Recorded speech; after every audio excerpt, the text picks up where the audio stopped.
Right, just Colin, your sound. And now I'm muted. God, fire me, dude. I'm fired. Sorry about that, everybody. It's Colin here with Jamie, Two Sides of the Pitch podcast. Hey, hey.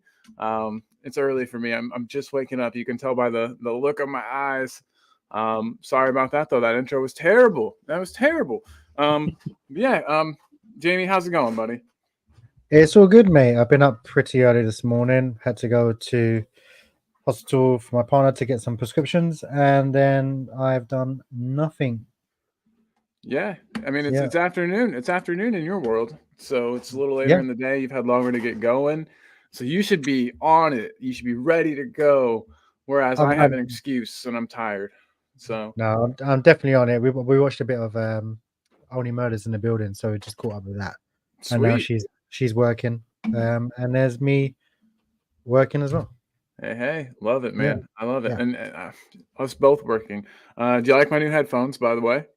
I love it. A bit like Dom Solanke or Yeah, yeah. Dejan Kulusevski I'm as a walking into jingle. the game. I'm ready, man. Put me in, coach. I'm ready to play. But no, good to see everybody. Good to see everybody. We've already got some comments in the chat. Some people have already stopped by. Lose Nice. Chill Music wanted to let us know about that Amanda Staveley story. We are going to touch on that for show. We're gonna touch it. Mm. We're gonna poke all over that story, and hope you guys are ready for that. And Yeah. it looks like there's some other people in the house. If you're here, say hey. We just wanna know you're here. Um, but yeah, Jamie, we might as well just kind of jump into it. There's a potential investment. Was that how you would best word that? Because it's not a buyout. They're not buying out the club, Oh but they're no, going she'll to be definitely not be able to buy out the club. Not the amount of money that Spurs want for 1 billion Colin. or something like that. Well, they're valued from Forbes. What I saw this morning, valued at 2.42 billion. Jesus, And I man. think someone offered Spurs before like 3 billion. They said no because I think they want around about five. Jesus. So Okay. Wow. I can't see it happening because what I've heard is whoever takes over the club, Daniel will always want to be involved somehow. Yeah. So yeah, that guy's that guy's never leaving. Um, No. but no, I'm really excited. I saw it break last night, and I wasn't too sure to say anything about it. But then I'm seeing a lot of other now journalists say, and obviously Lou pointed out today in the chat that the Mirror is now they're more reliable than the Football Insider.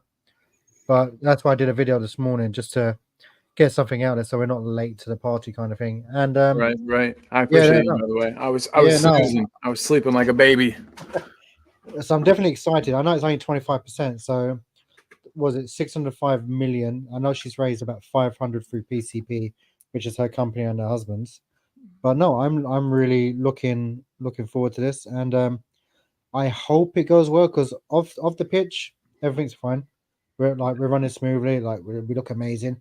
It's just the football and the football side. So I'm hoping because she's a very hands-on person, isn't she? Look at I don't know. Newcastle. See, this is where you have to fill me in, and I like that. I'll give you my opinion, of course, on how I feel about it, but um, I don't know anything about this lady. I know that I used to see her at Newcastle matches a lot because she had a stake in Newcastle. I think that might Mm, have been prior to their Saudi takeover, if I'm not mistaken. Um, maybe. And I know she had like 11% or something like that. and she was always there. I mean, you would always see her in the sands. It would cut to her all the time, with the shot of her in the sands. But I don't know what exactly she does for clubs. Um, so you said she's very hands on. Do you mean like in like the acquisition of players? Do you mean Well, like yeah, like I'm not sure. Have you watched the Newcastle documentary? no? Didn't know there was one. Jesus, So if man, you go on I to suck. Go on Prime. Newcastle documentary is quite interesting, All right, and cool. like she's a very hands-on person. She likes to be involved. But what I like about her, I'm not just saying it because obviously she's talking about coming to Tottenham. Like I think she's great as a person. It's just she goes in to meet the team. She also interacts with the fans. That's something that Tottenham don't have. Yeah. Like they don't interact with us. Like, but yeah, we got the forums and whatnot, but the forums are bullshit. But with her, she actually interacts with the people and wants to make the club success. And if she does come to Tottenham, that could happen. And like, I would love it if she come on board. Like any investment's a good investment. but I feel like she'd be a good fit. Cool. And she'd be better than Donna Collins because no one likes that woman. See, and I don't know anything about Donna Colin except for the Donna Colin parody account that is often in our chat. Yeah, yeah. So Donna, if you're around, you might want to change your name to Amanda Stavely. No, that does sound like good things. It was, We do and need Lou's some kind already of touched on it, connection. Colin. Do what? Lou's already touched it. She was at the Brentford game. She was a Oh, VIP with her husband. I snap. can't pronounce his name, but Look, oh my God, say her name and she will come. It's Donna Colin. Hello, Donna. I'll tell the truth. Who's more beautiful? You, of course, are more beautiful. But yeah, I don't want to say anything mean about Amanda Stavely's looks anymore. I used to do that sometimes, jokingly. I would say I thought she had like a lot of work done, but then it's only because I've done more research on her today and I realized she's got like Huntington's disease. So I feel a bit of a dick. Yeah, So, same. So sorry for anything yeah. mean I've ever said about Amanda Stavely. Yeah. But yeah, so Donna, you of course you're more beautiful. We do accept super chats. No, just kidding. Good to have you here. Good to have you here. We're not. Donna, you got a lot of money. You're part of Tottenham System. We do have super That's chats. so true. That's so true. And guys, hey, we have a member show coming up this weekend. Saturday, right? That's when the game is, Saturday? No, you're still asleep. It's Sunday. Okay, well, yeah, you're right, because of Europa League. Duh. Yeah, So yeah. pre-match Sunday, we're going to be having a members call-in show. So you can call, discuss the show, or sorry, discuss the game. God, words are hard. Discuss the game. And that'll be a lot of fun. If you want to become a member, there's the link right there. Two sides of the pitch pod/join. And yeah, you can be a member and you can have your say in the members show. It's going to be a lot of fun. It'll be kind of a pre-match pump up kind of deal, but members get priority. And yeah, we'd love to see you guys. It's always fun getting the opinions and the takes from y'all watching us. I had to throw a little Americanism in there, a little Southern. The y'all. Ted Lasso. Yeah. Hey, I need to shave again, so I only have the mustache. But yeah, big ups to Ted Lasso. Look at this. Johnny Bethnal Green is in the house saying afternoon geezers. Johnny, Mr. Controversial Content himself is in the house. What is up, Mr. Johnny Bethnal Green? We're gonna have to have John on the show. Yeah, dude, definitely. I'll get with him today. See if I can get him on. He's pretty exclusive. It's hard to get a hold of him, but no, we'll definitely get him on the show. And then he's calling out who he thinks Donna is. Sorry about that. I didn't mean to throw that one up. But yeah, yeah. So basically, do you have that article pulled up still? The wiki one. So I was going on the one. Give me 1 second. Yeah. So, and while you're doing it, I'll just say everybody wants Daniel Levy kind of to step aside and to have less and less to do with the club. That's never really going to happen, in my opinion. I don't know if you agree with me, Jamie, but I think this guy can't step away. I literally don't think he has it in him to relinquish control of the club. And I don't even mean financially. I mean with the football side of things. He just seems like he's got to have his hands stuck in there. And I think no matter what percent of the club is sold, I don't know. I just think we're still going to be seeing a lot of Daniel Levy. I think some people might hear this and think, oh my God, takeover, buyout, no more Levy. And I mean, then you see the percent, obviously, that's being sold. And you know that's such a small minority percent of the ownership. But still, I think a lot of people will get excited about it. But I'm not sure how much would actually change. And in my opinion, not very much. But I'm definitely willing to be proven wrong. Like we said, like footballing, like club wise and marketing, perfect. Footballing wise, not so good. Yeah. So, but like, the guy will never leave. I think he's gonna be like Eric Dyer when he says he wants his ashes scattered on the pitch. Like, I wonder if he still wants that. By the way, I'll be now that digging he's up made that his move pitch and chucking it over. It's a good thing we got 2 reversible pitches, so we can get rid of one of them. There you go. Oh my God. Oh, Johnny, yeah, I'm feeling a little bit better. I'm still a bit under the weather, but hopefully one more day and I'll be a lot better. So I just asked I just asked Google what Amanda Staveley did at Newcastle or for Very good. Newcastle. And it says that she was a co-owner of Newcastle United and played a key role in the Saudi takeover. So that is interesting for me to find Yeah. out there that she was a key. Colin, you're lagging a We bit. were wondering if she, arrived before or after that. Well, it was before, and apparently a big reason why it happened was because of her. So that actually is a reason to get excited. I take back what I said previously. If this is going to be, if this is going to lead to her helping get the club completely sold, because we know there's been interest in Tottenham. You and I were talking backstage. Yeah. The club's valued what like 2 billion, 2.6 billion. Is that what you told me? Yeah, 2.4, something like that. Yeah. Yeah. And but there has been a bid for 3 billion that was not accepted. And yeah, I mean, if Amanda was super helpful and important in the acquisition of Newcastle by the Saudi Arabia Public Investment Fund, maybe she could help something similar happen at Spurs. But then that brings the question. Oh, look, David Shear's in the house. Good day, sir. Good day, Cobber. Good to have you here, my man. Jamie, are you familiar with the term cobber? I've heard the phrase because one of my favorite Australian / kind of thriller movies. I'm sure David should know it. It's quite massive over there. Is it's gone out of my head. God, come Which I on, only dude. watched it the other day. It's the guy that plays Mick. Oh crap! Oh, Wolf Creek. Oh, okay. I've heard of that. So have you heard of it? So I watched a TV show, and the guy that does it obviously is a big Aussie actor.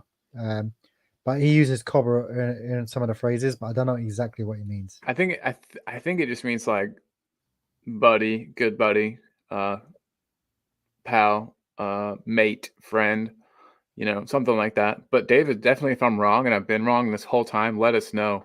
On this show, you learn a lot. You learn about financial takeovers on clubs. You learn about Australian slang. You learn about everything. You also learn a little bit about alloy collectors. Alloycollectors.co.uk. Or sorry, no, that's not the link. uk.alloycollectors.com. You can get yourself one of these lovely metal collectible kits. They've got Spurs. They've got Inter. They've got West Ham, but I'm not even going to put them on screen because I don't like West Ham. But you can get one. They're great. They're cool. They're nice to have on your desk. They make nice little desk decorations. They're a lot like Funko Pops. That's the best way I can describe them. You can get them either flat packed, so you create them yourself, or you can get them pre-made. I've opted for the pre-made versions. But yeah, guys, and you can use our code 2sides to get one of those. Do you like how I snuck that in there? Yeah, it was smooth. Thank you, sir. Just broke into it. Yeah, absolutely. I'm pretty good at that sometimes. I realized we didn't do it at the beginning, so I was like, "Oh shit, we got to get that in there." But yeah, so is Amanda Staveley a good fit for Spurs? Do you think that they're bringing her in as part of a? Do you think that her work in getting the takeover at Newcastle is part of why we're bringing her in? Well, I think she was instrumental trying to get that because she failed with getting Newcastle back in 2017, but then she went back because I remember there was a big massive thing. Did they want them to take over? Because I think the Premier League got involved, and obviously it all went ahead because they I think they bought them for like 305 million, which is nothing compared to like pennies on the dollar compared to what they want for Spurs. Because Mike Ashley he ruined that club. Yeah, because I think there's at one point I think Sports Mike Direct, Ashley, right? Wasn't that his company? I think he wanted Spurs at one point because he's a Spurs fan, Mike Ashley, isn't he? Oh, is he? So well, Mike, if you're watching the show, nice to have you here, buddy. I don't like him as a person because I've had friends I know who work for Sports Direct, and they do like 0-hour contracts, and like apparently he's not a nice man. Oh well, then piss off, Mike Ashley. It's quite funny though, isn't it? If you look at it, she's got to spend 605 million to get 25%, and like for 300 million, she bought the whole of Newcastle. Yeah, no, that is pretty crazy. Crazy how it works. Definitely. But yeah, I mean, I put a whatchamacallit, a poll, and so far it is overwhelmingly yes that Amanda Stavely would be a good fit for Spurs. People would want her in. Yeah, so far, I mean, it's everyone's pretty united in that. What else we got? David, he's saying it means friend. It means friend. See, I was right. Friend, mate, buddy, guy. Um, Good stuff. Good stuff. And Lou's reminding us Newcastle was sold for 300 million. And then we want 2.46 billion. That's why I thought 2.6, you thought 2.4. It makes sense now. Yeah, true. And then we got Monica Coe, whoever that is. I My wife. don't recognize that last name, Monica. Yeah. She's saying that it's informal noun, Australian companion or friend, often used as a form of address between men. Good day, cobbers. Well, good day to all you cobbers out there. Glad to have you here. And David saying, Colin, they look like crap unless you're talking ball mugs as I drink my coffee. Yeah, buddy. He's got one of the he's got some talking ball merch that he purchased back before the channel changed. So that's actually pretty rare stuff now, David. It's a collector's item. It's a limited edition. Yeah, keep hold of that. Look who else is in the chat. AJ saying afternoon, boys. Afternoon, AJ. If you want to come and talk about this, let us know, man. We could throw you a linky. Actually, will you put the link in our group chat, Jamie? Yeah. Sweet. Thanks, dude. My phone's dead as a doornail. I let it die all the time. I probably ought to put it on the charger while we're here. Plug this guy in, get that link in there, and hopefully AJ's got some time to join us. It's always good to have AJ on. AJ's always got a lot to say, and I like that about him. Did I skip anybody here? Nope. Sweet. David saying, I do not trust that Sheila at all. He's talking about Amanda Stavely. Yeah, I don't know.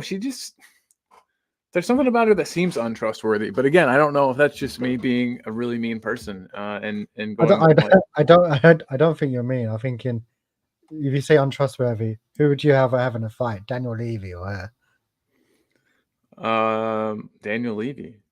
Really? He's not trustworthy. He would throw you under the bus quicker than I thought you meant like who would I rather fight? I think I would rather fight Levy. I think that Amanda Stavely would fight dirty. She'd probably take you down. I'd stamp on Levy, but then her, no, there's something likable about her. I liked her when she was at Newcastle because I like the way she treats the fans. Yeah, and you talked about that documentary. I gotta watch that, for sure. No, definitely. It's only 4 episodes. It's definitely worth watching. Like, it's on Prime. It's really good. I forgot what I was doing. What did you want to do? You're putting the link in. Oh yeah. David Shear says, careful what you wish for, in my opinion. And that's what I've always said, David. Anytime the whole Daniel Levy thing comes up, I always say that sometimes the devil you know is better than the devil you don't.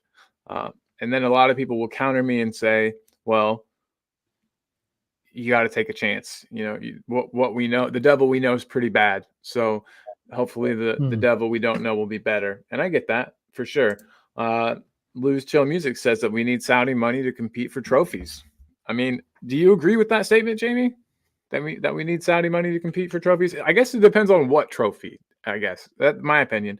I mean, I think that we could win some cups, maybe even a Europa League without Saudi money. But I guess if you're talking about competing for the Premier League title, it might be necessary. But what do you think, buddy? I'll give you a second to send that link. I know I told you to do something, and now I'm asking you questions.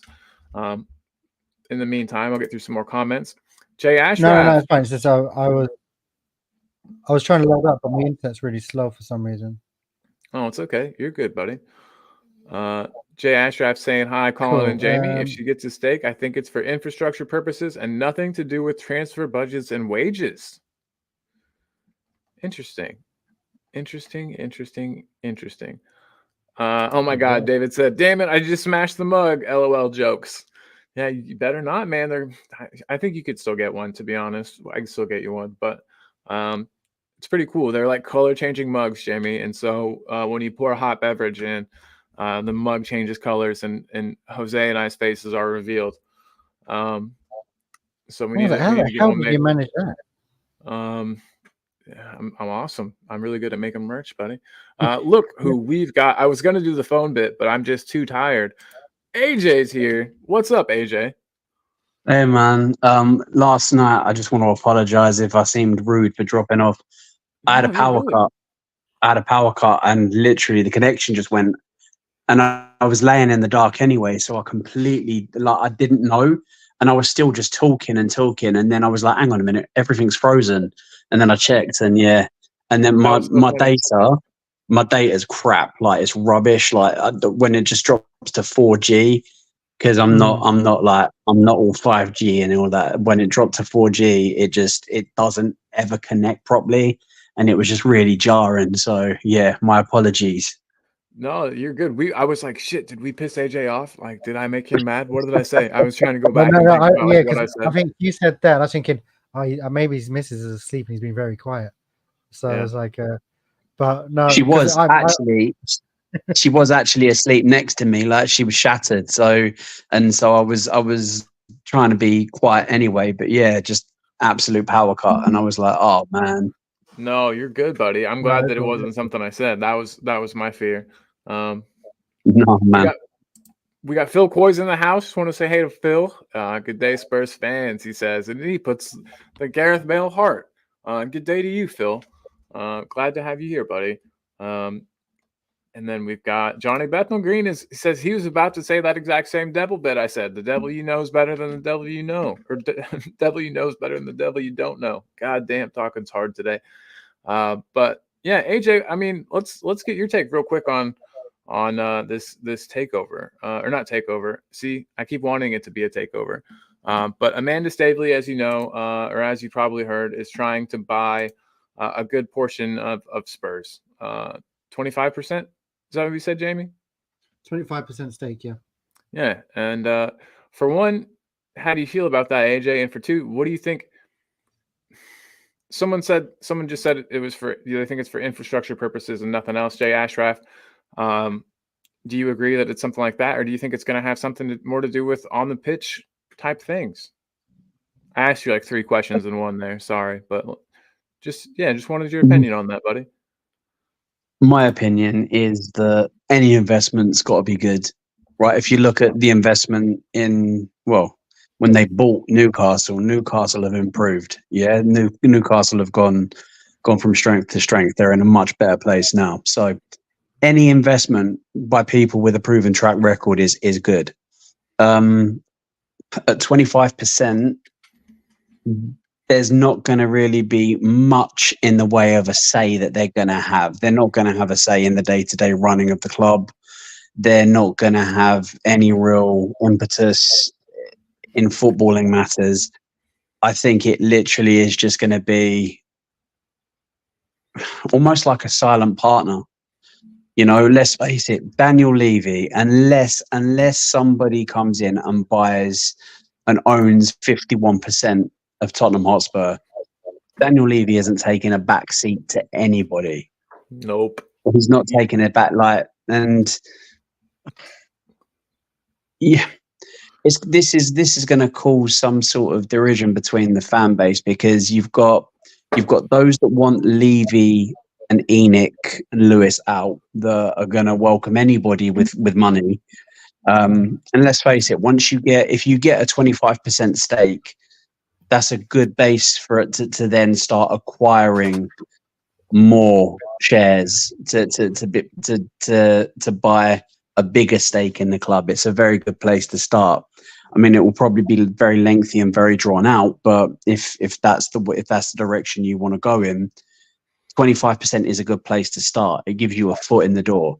But you don't want, depending on who's selling to who, and you don't want a civil war. You don't want there to be issues breaking out where you've got two people competing and pulling the club in different positions. Because let's face it, the club makes far too much money for Daniel Levy to want to walk away. Far too much. It would take an obscene offer. It would take an obscene offer for Lewis, for Enoch, for Levy to go, yeah, it's worth selling. So yes, while I think any substantial investment is a good thing, and they have a proven track record. That she's done very well with Newcastle. You have to also be wary about the possible problems it creates with the owners and the shareholders already at the club. Yeah. No, you're 100% right. It's such a cash cow for these guys. Jamie was telling me that there was supposedly a £3 billion bid rejected, and that's all rumors and stuff, right? Yeah, there was rumors that Spurs, because obviously they're valued at 2.46 or whatever it was, and I think someone came in. We were looking to about 3 billion, but Spurs wanted like 5. You're not going to get 5 billion for Tottenham. You might. That's the crazy thing. But AJ, another thing I'd read here, and I'm kind of educating myself today as we're going, which is nice. I like to educate myself. I like to learn new things. But apparently, the big takeover that Newcastle had with Saudi Arabia, that fund from Saudi Arabia that kind of bought Newcastle. Apparently, she was instrumental in getting that to happen. She was a big part of the negotiations and the acquisition of the club for the Saudi People's Fund or whatever it's called. So do you think that we're bringing her in to do something similar at Spurs? I would hazard a guess, yes, but Jamie said that just now that he doesn't think that anyone would pay 5 billion for the club. I would disagree slightly with that. If you're looking at Tottenham Hotspur just as a football club, I would say you're correct. I would say that the valuation of 5 billion or over 5 billion is absolutely exaggerated. It's ridiculous. If you look at what Tottenham is as an entity, if you look at what they are globally, you look at the stadium, you look at the multi-functions, you look at the different revenue streams they have. All the concerts, the boxing events. Yeah. That makes it a very attractive proposition for anybody in the entertainment industry. Not necessarily footballing, but there would be lots of suitors. If Tottenham were genuine, if Tottenham were genuinely on the market, I think we would have no end of suitors, because you've got a multi-purpose, state-of-the-art stadium, the best in the country for sure, one of the best in the world. You have so many different revenue streams coming in. You've got the Formula One. You've got the NFL. We're the only English club that you can see the NFL at.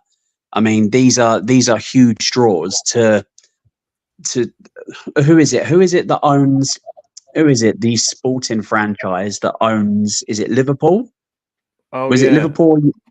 Like, it's the family that run it own a sporting franchise in America, I do believe. Sure do. Or is it Arsenal? I keep getting mixed up. No, it's Fenway Sports Group and it's Liverpool. That's it. And so somebody like that, I can see an American owner coming in. Like, I can see people from America being interested. Obviously, the Saudis would be interested. So, as a football club, no, I don't believe we're worth 5 billion. Yeah. Tottenham Hotspur as an entity and as all that it entails, I believe is worth round about that. And I think she could be there to try and broker a deal. Like you said, she was instrumental in the Newcastle deal. It could just be something she is interested, her and her husband are interested in privately. That it might not be to do with a consortium, a takeover as such. It might just literally be they're looking, like I said, Tottenham's an attractive proposition because they make money year after year. They're not going to be losing money. It's not going to be a loss on their money. Yeah. And with the hotel being built now, that's another revenue stream. So yeah, I mean, put that in your trophy cabinet. Best hotel. That's it. So nobody really knows. I mean, the only people that are privy to that information are the people involved in the deal. So, and let's be honest, we'll only ever know what they want us to know. You know, everyone thinks they've got an inside track, and everybody oh, I know so and so who I've knows got a, so and I've got so. a guy on the inside. Yeah, Everybody's exactly. always got a guy, and let's be honest, if everyone had this guy on the inside that's leaking this information, that person would be fired, because these sorts of deals, they're not just like a couple of £100,000, they're millions and millions of pounds, millions of dollars. So you're not gonna have people in that meeting that are going to be leaking information to Joe Blogs on the street. It's just not going to happen. So I take it with a pinch of salt when people go, oh, well, my cousin's rabbit, kind of gets looked after by the caretaker and he knows. Bollocks, mate. Absolute rubbish. Shut up talking. You just, if you can't be genuine, don't say anything at all. It's ridiculous. I hate it when you get all these in the nose that actually when it all pans out, they don't know. They don't know any more than you and I. They just like to say they do. They want to clickbait people. No. Let's just wait and see what happens. Like my old nan used to say, let's see what comes out in the wash. Yeah, smart guy. Yeah. Smart guy. Yeah. And we got Johnny Bethnal Green here saying that Spurs are worth, £2.6 billion, give or take a few pounds. I like how exact that is, Johnny. Revenues about 5.5 million. So I mean it's good. Lose Chill Music is telling us that Daniel said in the fan forum that we're interested in an investment and sale. And I was going to say, with that in mind, Lou also says that we need Saudi money to compete for trophies. I was asking Jamie about this. My take on it personally is that, without Saudi money, I think that we can still compete for domestic trophies, maybe even like a Europa League. But do you think that there is? I mean, to compete for the Premier League title, you got to have a lot of money. I mean, we're fighting against teams that are infinitely rich, basically. Do you agree that we need Saudi money to compete for trophies, AJ? No, I don't. And this is just my opinion. It doesn't make it right. It like I said, my opinion is no more valid than anybody else's.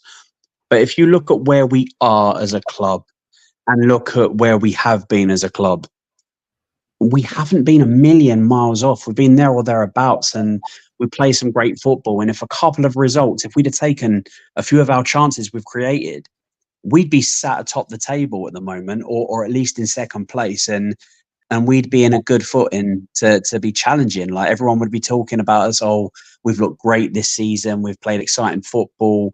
We've dominated games. We've won matches. We haven't slipped up. So we're there or thereabouts at the moment in terms of making ground up on the top teams. Come the end of the season, will we still be there? We don't know. We have to wait and see. But our issue isn't spending money. We've spent money. Our issue is the way we structure the money we spend. Other clubs will go out and buy a player worth 70 million, and the selling club will say, right, we want 60 million up front, or we want 50 million up front, and then you pay the rest off. And because they want that man, because he is the man key to their ambition, their system, and he's going to drive them on and take them to the next level, they say, absolutely, let's get the deal done. With Daniel Levy, we saw it with Eze. 60 million. All he had to do was meet the £60 million buyout clause. And he was interested right up until they went, it's going to cost 50 million up front. No, that's not how Daniel Levy wants to do business. He wants to pay it over 10 years. He wants to pull your pants down over the price and over the structure.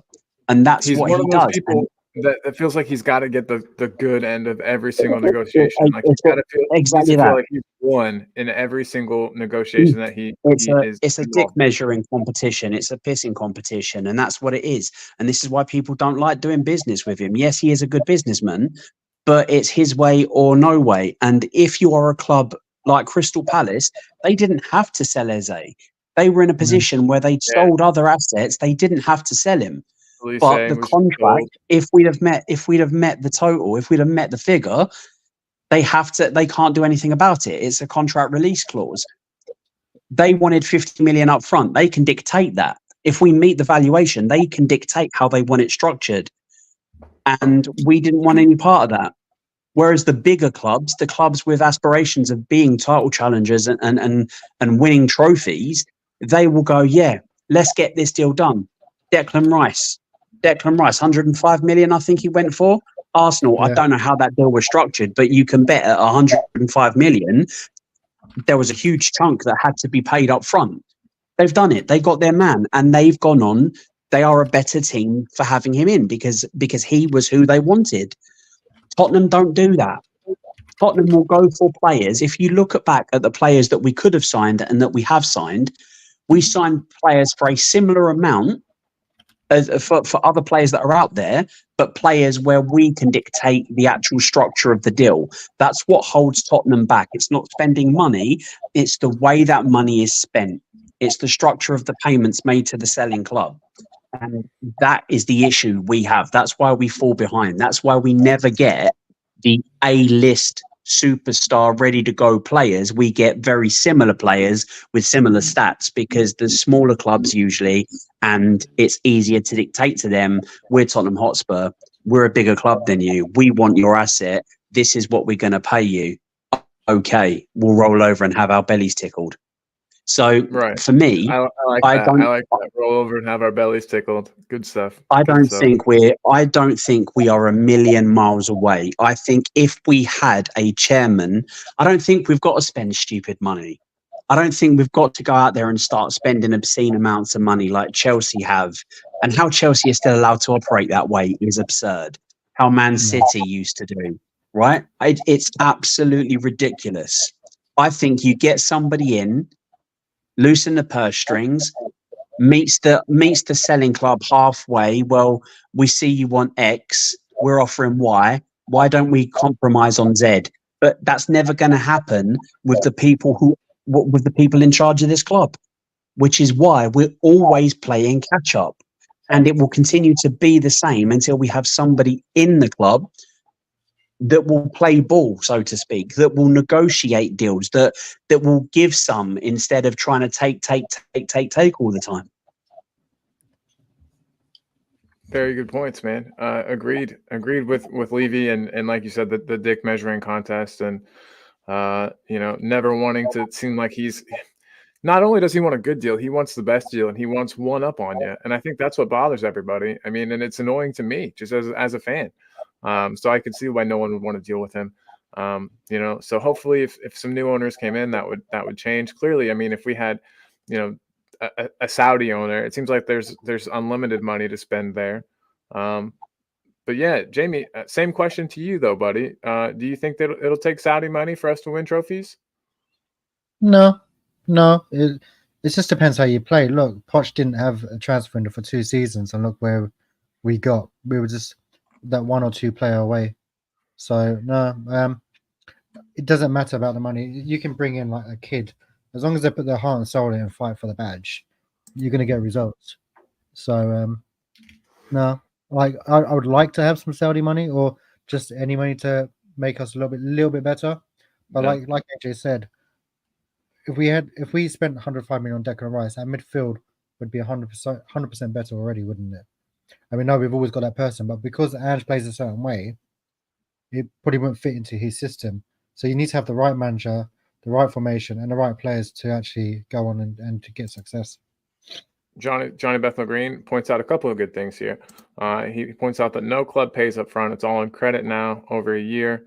Levy likes it when it's over a longer term with a percentage back on clauses.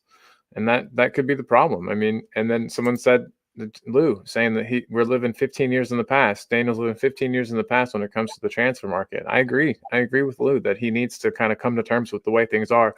I think that Levy, and I think he had mentioned it as much, thought there was some kind of a bubble with the transfer, with transfer prices, with the transfer market, sort of similar to like the housing bubble. And he thought that it was going to burst and that, prices would eventually fall back down to what he considers more reasonable. I think what we're seeing is the new normal. I think that these prices for players, I don't expect them to drop significantly. That's usually not how things work. Things get more expensive over time and not the other way around. So You know, I think the problem with Levy though, because he's so freaking tight. Like, can you imagine being his internet provider? He probably still has dial-up. Like, it's a guy's. no, but so he calls every day and says, "Hey, I'm supposed to get 500 megabytes. I'm only getting 499 megabytes per second." He is like, he goes, "Oh Yeah. yeah, I'm still getting the fax machine." So I was like, "Fuck off." Guy Fax machines- irritates me. It does irritate me a lot. Yeah. But like I said, outside of the stuff for football, he's done it extremely well. Well, yeah, of But course. You can't it's take just that away from him for sure. the only thing I'm worried about, because obviously we're more. A lot of fans say we're entertainment more than entertainment now. I'm worried that Tottenham Hotspur probably won't exist at some point, where we're just going to be an entertainment venue, and then there's going to be no football club. That's the only thing I'm worried about. But it probably won't happen. But I think the never say Champions never. League money. I think there's so much money in making Champions League and being in the Champions League that'll always be. I don't think that's a risk. Honestly, I don't think that. It probably isn't. But I don't want us to be like where you're AFC Wimbledon. You have to create your own team to have Right. another team. There used to be a football club here. Something I hear a Yeah, lot. I don't exactly. know. So that's the only thing like that scares me a little bit. Like, obviously we've been around since 1882, and then you get a little short bald fella that's destroyed the club. So I don't know. Shit, Yeah. it. But Yeah, hopefully, if she comes on board, Amanda. Would you guys be adverse to a Saudi takeover? I wouldn't. There would have been a time where I would have said, absolutely not. I don't want to do it that way. I want us to, build sustainably, build a long-term project, and there's humanitarian things. I don't want to make this like a political show, but there's like reasons to not be super fond of the way that things are handled sometimes in Saudi Arabia is like the most diplomatic way I feel like I can put that. And it used to bother me, but someone said to me, and they're very correct, that no billionaire has their money because they're like a good person or like have done things, the right, perfect way. Like there's no clean billionaires. So would a takeover from like, that Saudi consortium or whatever that bought Newcastle? I don't think they can own more than one team, but maybe I'm wrong. But would you guys, would AJ, would that bother you? Would you feel like we were, I'm trying to be very diplomatic, but anyway, you know what I'm trying to say. Though, I know what you're saying. I know what you're saying. I know what you mean. But look at it this way. This is all I'm going to say on the subject. Chelsea became successful off the back of Roman Abramovich. Before that, they were a nothing club. Yeah. They became successful after a Russian billionaire came in, and he no longer owns that club because it was found to be that a lot of his money and it was come by ill-gotten gains, and he no longer owns Chelsea. Manchester City are owned by a Saudi.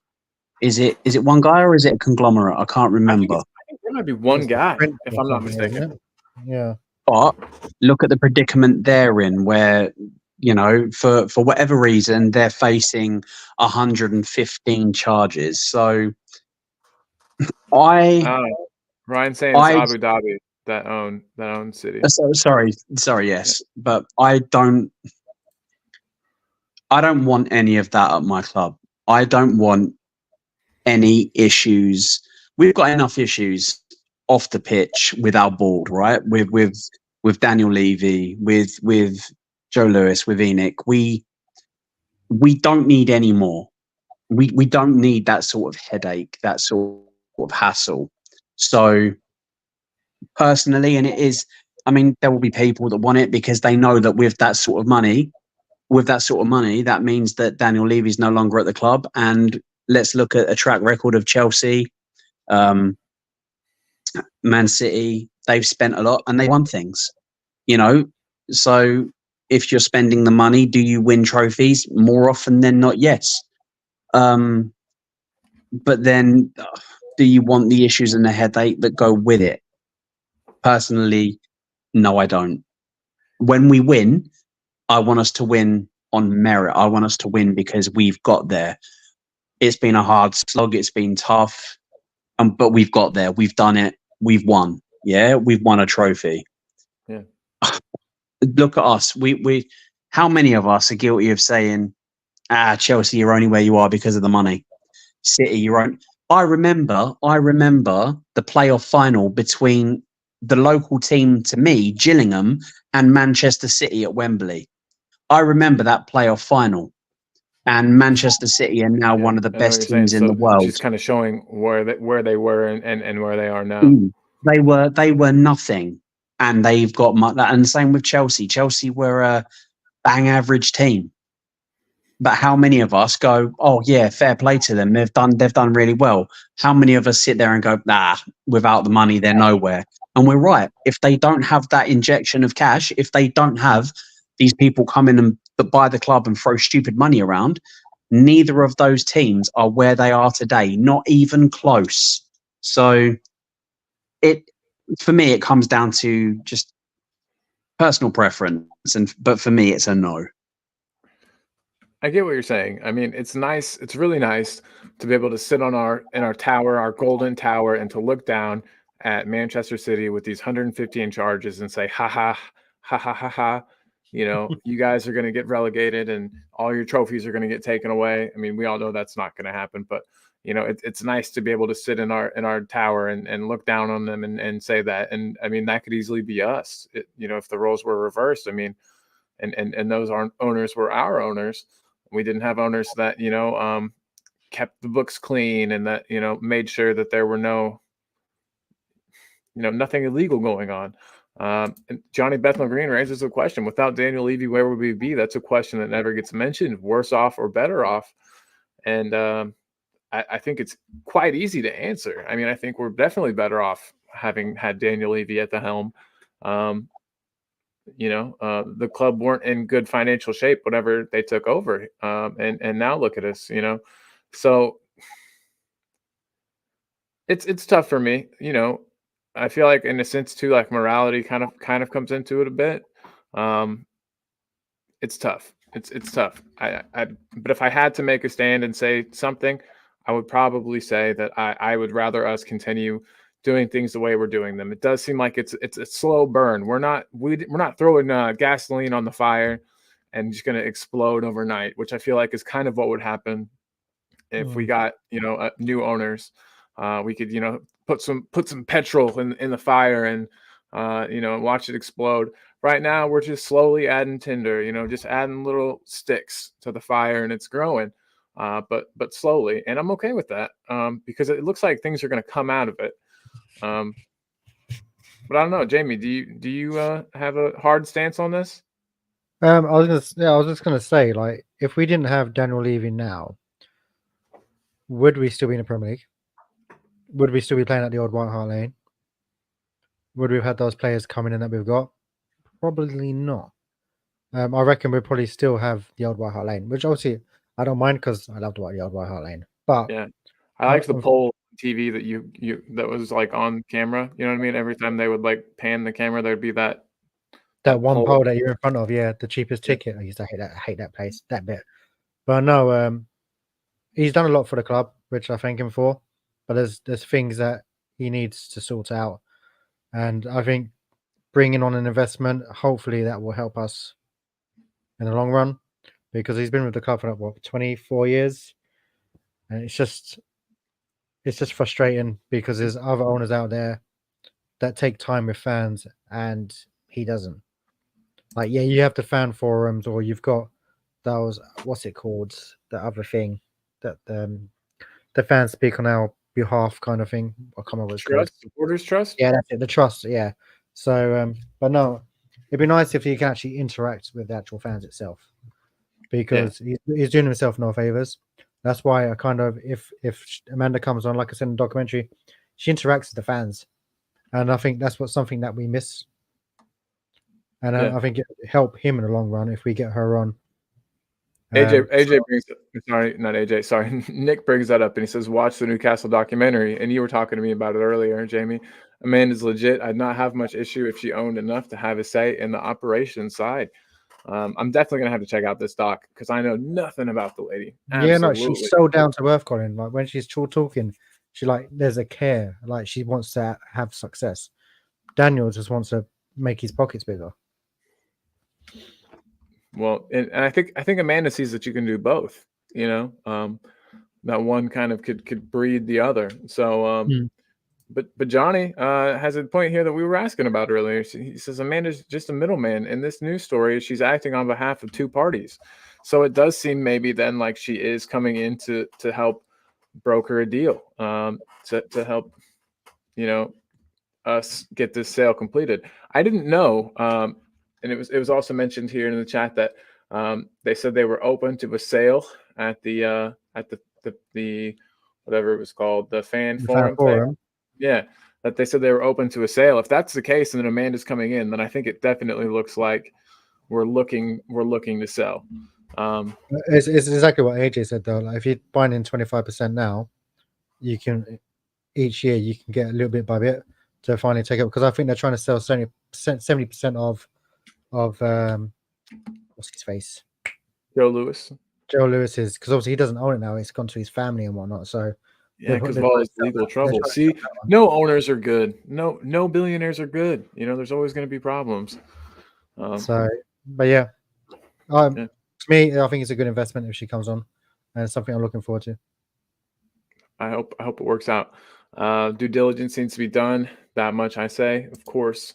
I think Levy hit his ceiling when the stadium was built, says Nick. Maybe. Did you interact with the fans to pressure things? Sorry, PR gives me the shits, says David. I like that. I mean, good question. And I'll ask that to Jamie. Do you think that she was interacting with the fans to try to pressure things, to get things done, to improve the club? No, I think she was generally there just to get the club to success where she wanted to. But like I said, she was because there is Newcastle fans that were sad to see her go, because she was actually right down to earth. David's heading to sleep. Good night, David. Good night in Australia. Make sure that everyone in Australia behaves. You're in charge. Keep everybody in line. So good night, mate. Yeah, good night, mate. That was probably bad. That probably sounded more New Zealand. I don't know, but I'll practice my Australian accent. Yeah. So I think the current answer is that that we don't know. I don't know what fans expect from this either. And I mean, everyone's kind of been telling us a bit in the chat that maybe they're expecting her to come in and help broker a deal for the entire club. Maybe they're expecting her to slowly gather shares over time until she's got a majority ownership. I don't know. I just don't know how to feel about it. But that's okay. Sometimes you don't have to have a hard opinion on something. You can kind of just watch it play out and see how it goes. I will say, I don't think that Daniel Levy, for all of his faults, I don't think that he is all the way bad. Like I don't think that he's a terrible person. I do believe him when he says that he's a fan of the club. I just think that he thinks that he can do it without spending much money. He's got a couple of good deals a couple of times, and now he thinks that he is Harry Redknapp. He thinks that he's a wheeler dealer. There's not been much wheeling and dealing. No, I'm not a wheeler and dealing. No, fuck off. And I think I think that Levy thinks that that's kind of how he operates, and maybe getting somebody in that would be okay with spending the money, like AJ said, paying the $50 million, just getting Eze in the door. I'll throw this out to you. Do you think we'd be in a better spot currently in the league if we had gotten Eze?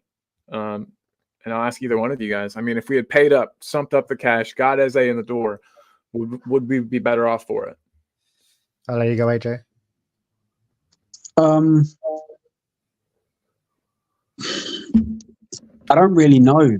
Let's be honest. With everybody so far this season, to varying degrees, has performed. Even Werner, yeah, okay, he had two clear chances to score and should have put at least one of them, if not both of them, away. But he was still in all the right positions. He was still stretching the opposition. He was making the runs in behind. He was contributing to the team. He had a decent game.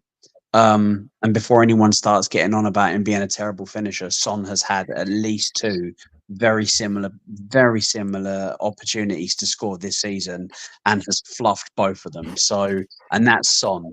That's a better finisher. That's a better quality of player who has made similar mistakes. So, if we're going to get on one person's back, we need to get on everybody's back. But for the most part, make it fair. Yeah, of course. Exactly. For the most part, everybody has performed. I mean, some better than others. But where would Eze be playing? Would he be playing in that number 10 role? Who's he going to play ahead of? Is he going to play ahead of Kulu? Absolutely not. Kulu's been monstrous. Is he going to play ahead of Maddison? Maddison has been quietly getting better and better in his last 2 games. He's been very good. So he's going to be kind of a new role for him too. He's like stepped back a bit. He's a bit further back on the pitch than he used to be. So which is pretty cool. Where would he be? Would he be playing in either one of their positions? No, he'd be a backup to them. Son, is he going to play out in front of Son? Maybe. Is he going to play ahead of Werner? Yes. Yeah, definitely. Is he going to play ahead of Johnson? 4 and 4 big goals as well. Puts in a shift.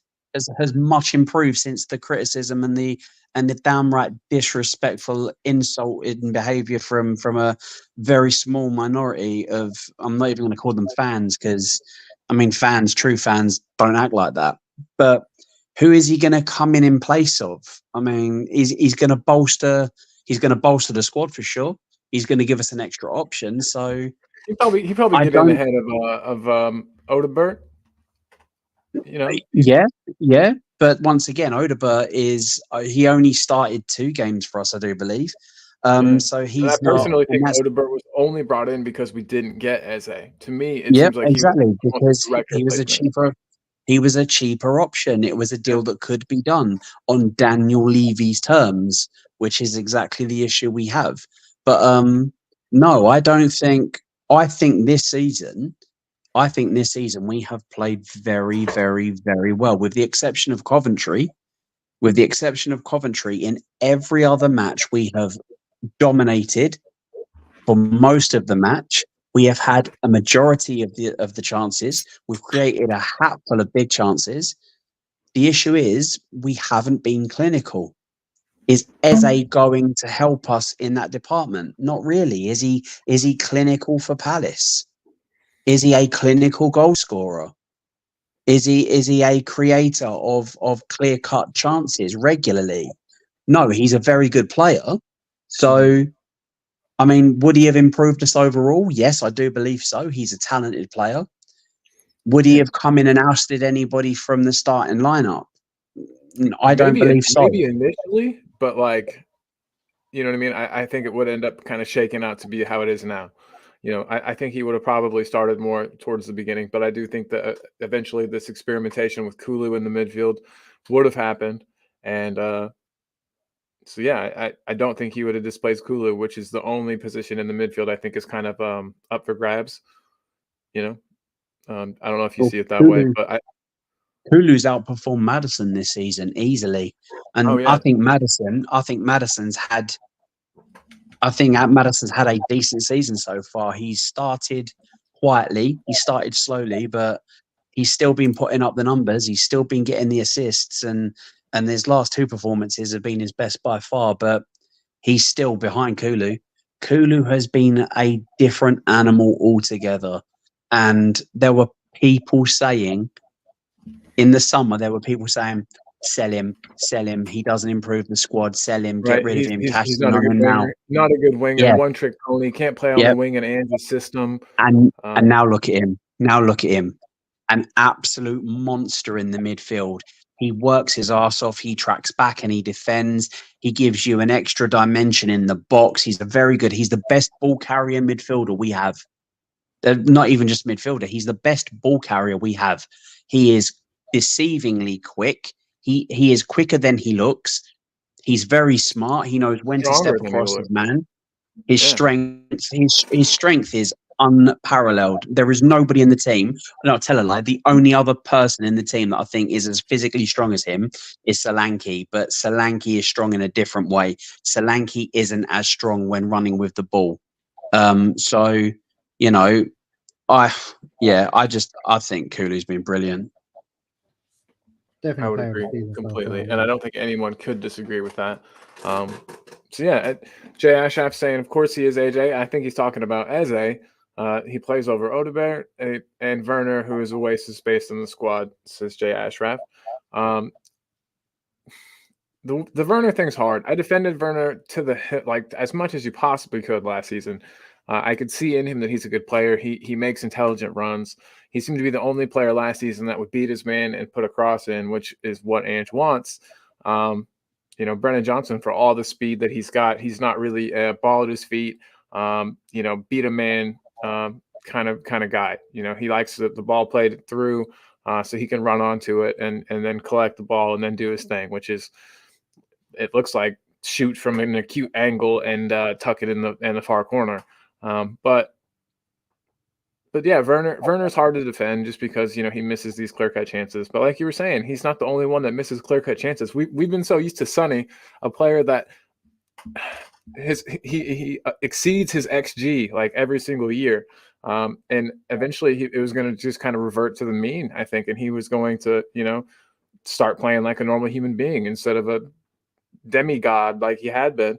And players miss clear-cut chances a lot. How many one-on-ones?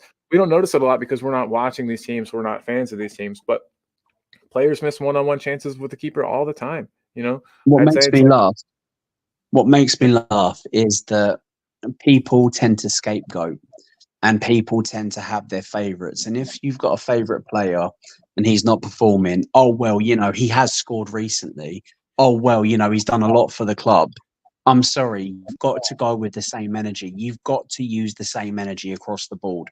If Son, who is your captain, who is your superstar, your talisman, is not performing, you don't then say, oh, well, he scored loads for us in the past, and then slate someone like Werner, who most people say is crap, right? Most people say, first of all, he's a professional footballer that has played for many different clubs and played international football. He is not shit. When people say these footballers are shit, they've managed to convince coaches, other playing staff, managers in many different leagues, in many different countries. They've managed to convince all these experts that they can play football, but the people who sit on the sofa and watch football, they're not convinced. They're not fooled by these players because they can tell the player's shit.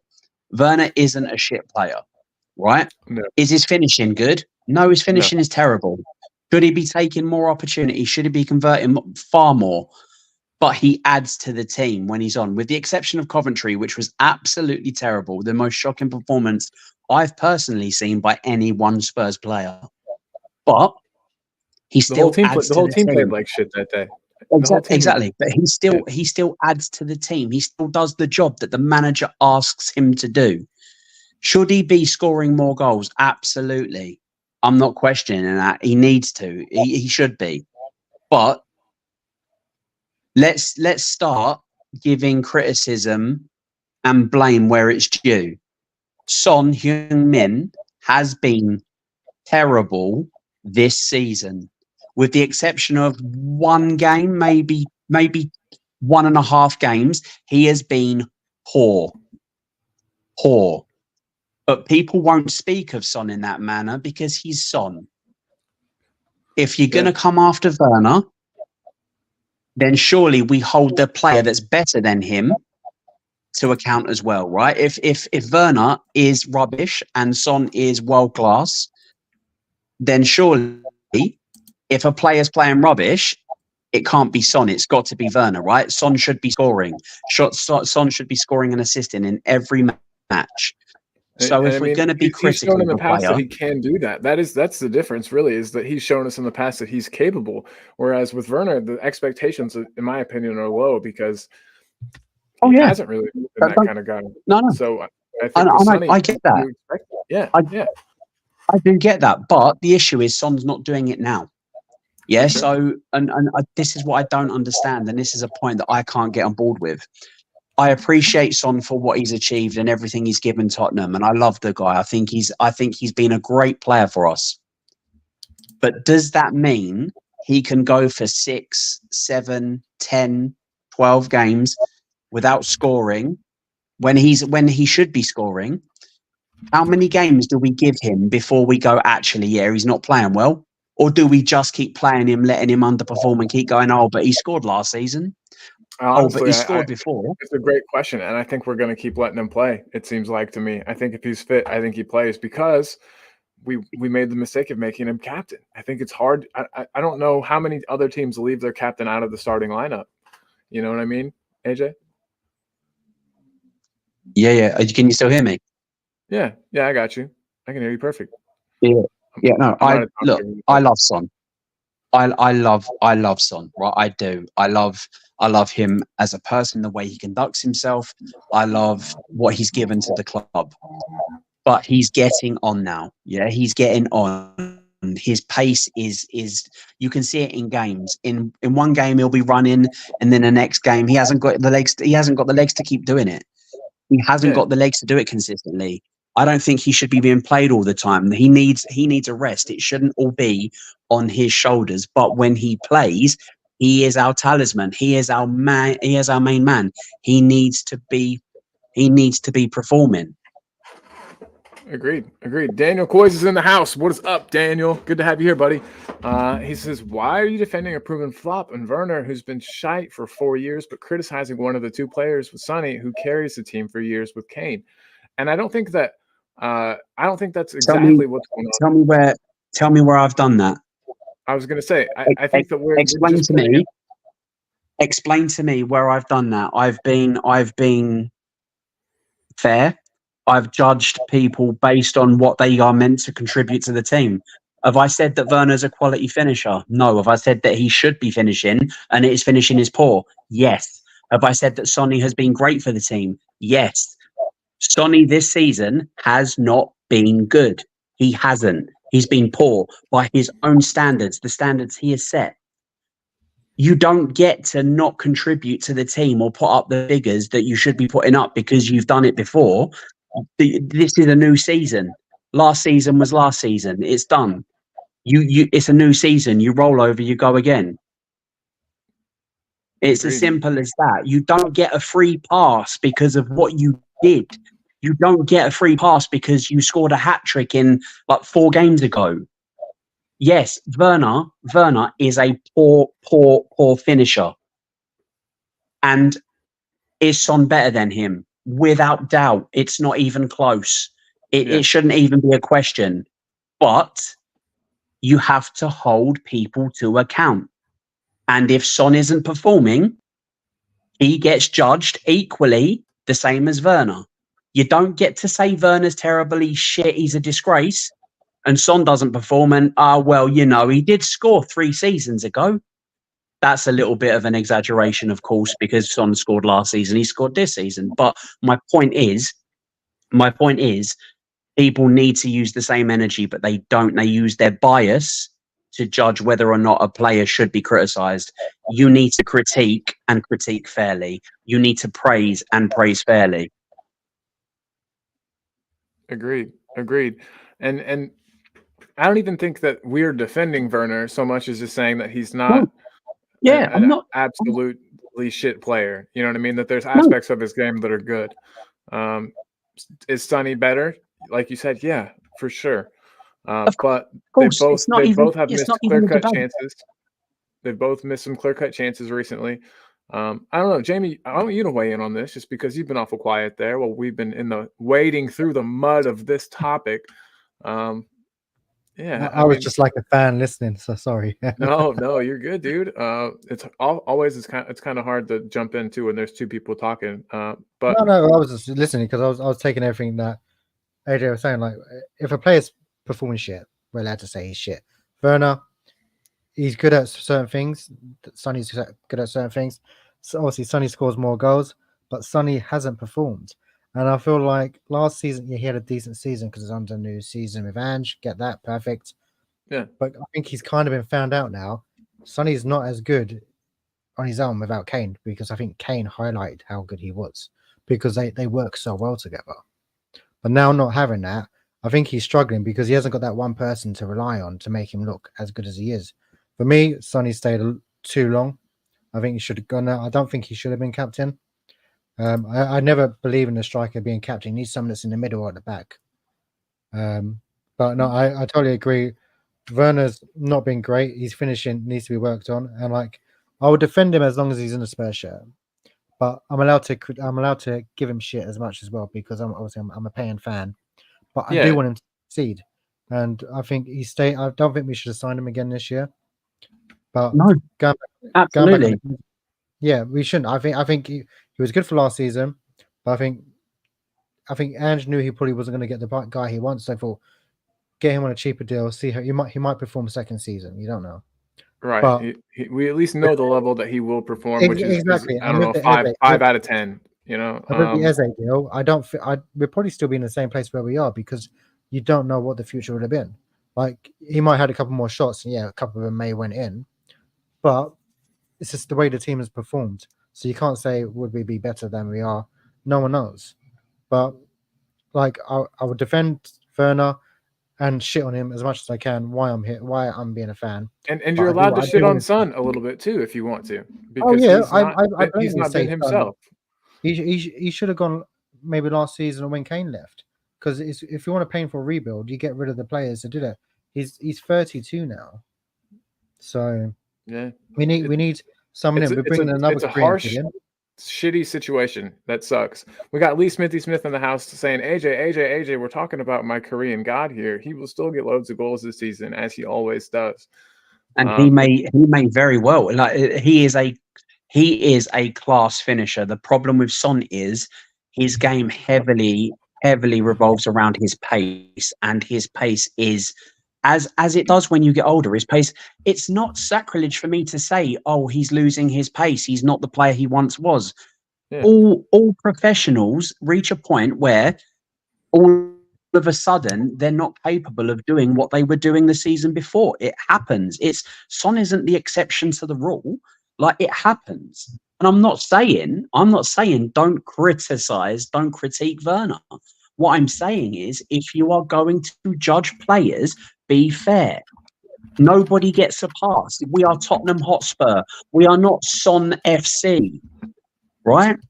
And all of these things, like, and people I've seen before going, oh, but Son's got money in the bank because he's done. No. So if we get to a cup final, Son's clear through on goal, and he doesn't convert it, and we lose. That's all right, though. That's all right. It doesn't matter because, Son scored before. It doesn't matter that he missed his chance and we didn't win. Or is that then the one time that we go, actually, Son, you should have... Make it make sense. Critiquing players for not performing is absolutely fine to do. I just genuinely believe that if you are going to critique, if you're going to criticize, you have to be fair and unbiased. That means whoever you are, if you are not performing, then you get told you're not performing. You don't get a bye, you don't get let off, you don't get a free pass, and all of this. Oh, Son's proven year after. Yes, he has. Year after year, Son has proven to be an excellent player for Tottenham Hotspur. He has put his heart into playing for the club. He has returned great figures season after season after season. There will come a point when that no longer happens. I don't want it to be this season. I want Son to keep putting up the numbers. But there will come a point when he is no longer doing it. Then what? When is the cutoff point? When are we allowed to then go, oh, actually, Son, you're not doing it anymore, mate. We need to replace you. Or do we just keep going until he's 90 because he once had a good season? It's not about letting players off. It's about the club. The badge on the front, the crest on the front of the shirt will always be bigger and better and more important than the name in the dugout or the name on the back. It's as simple as that. Yeah, for sure. Daniel here has a counterpoint. Daniel, big love to you, man. I love that you always defend your point and you always stick to it. And I appreciate that in you.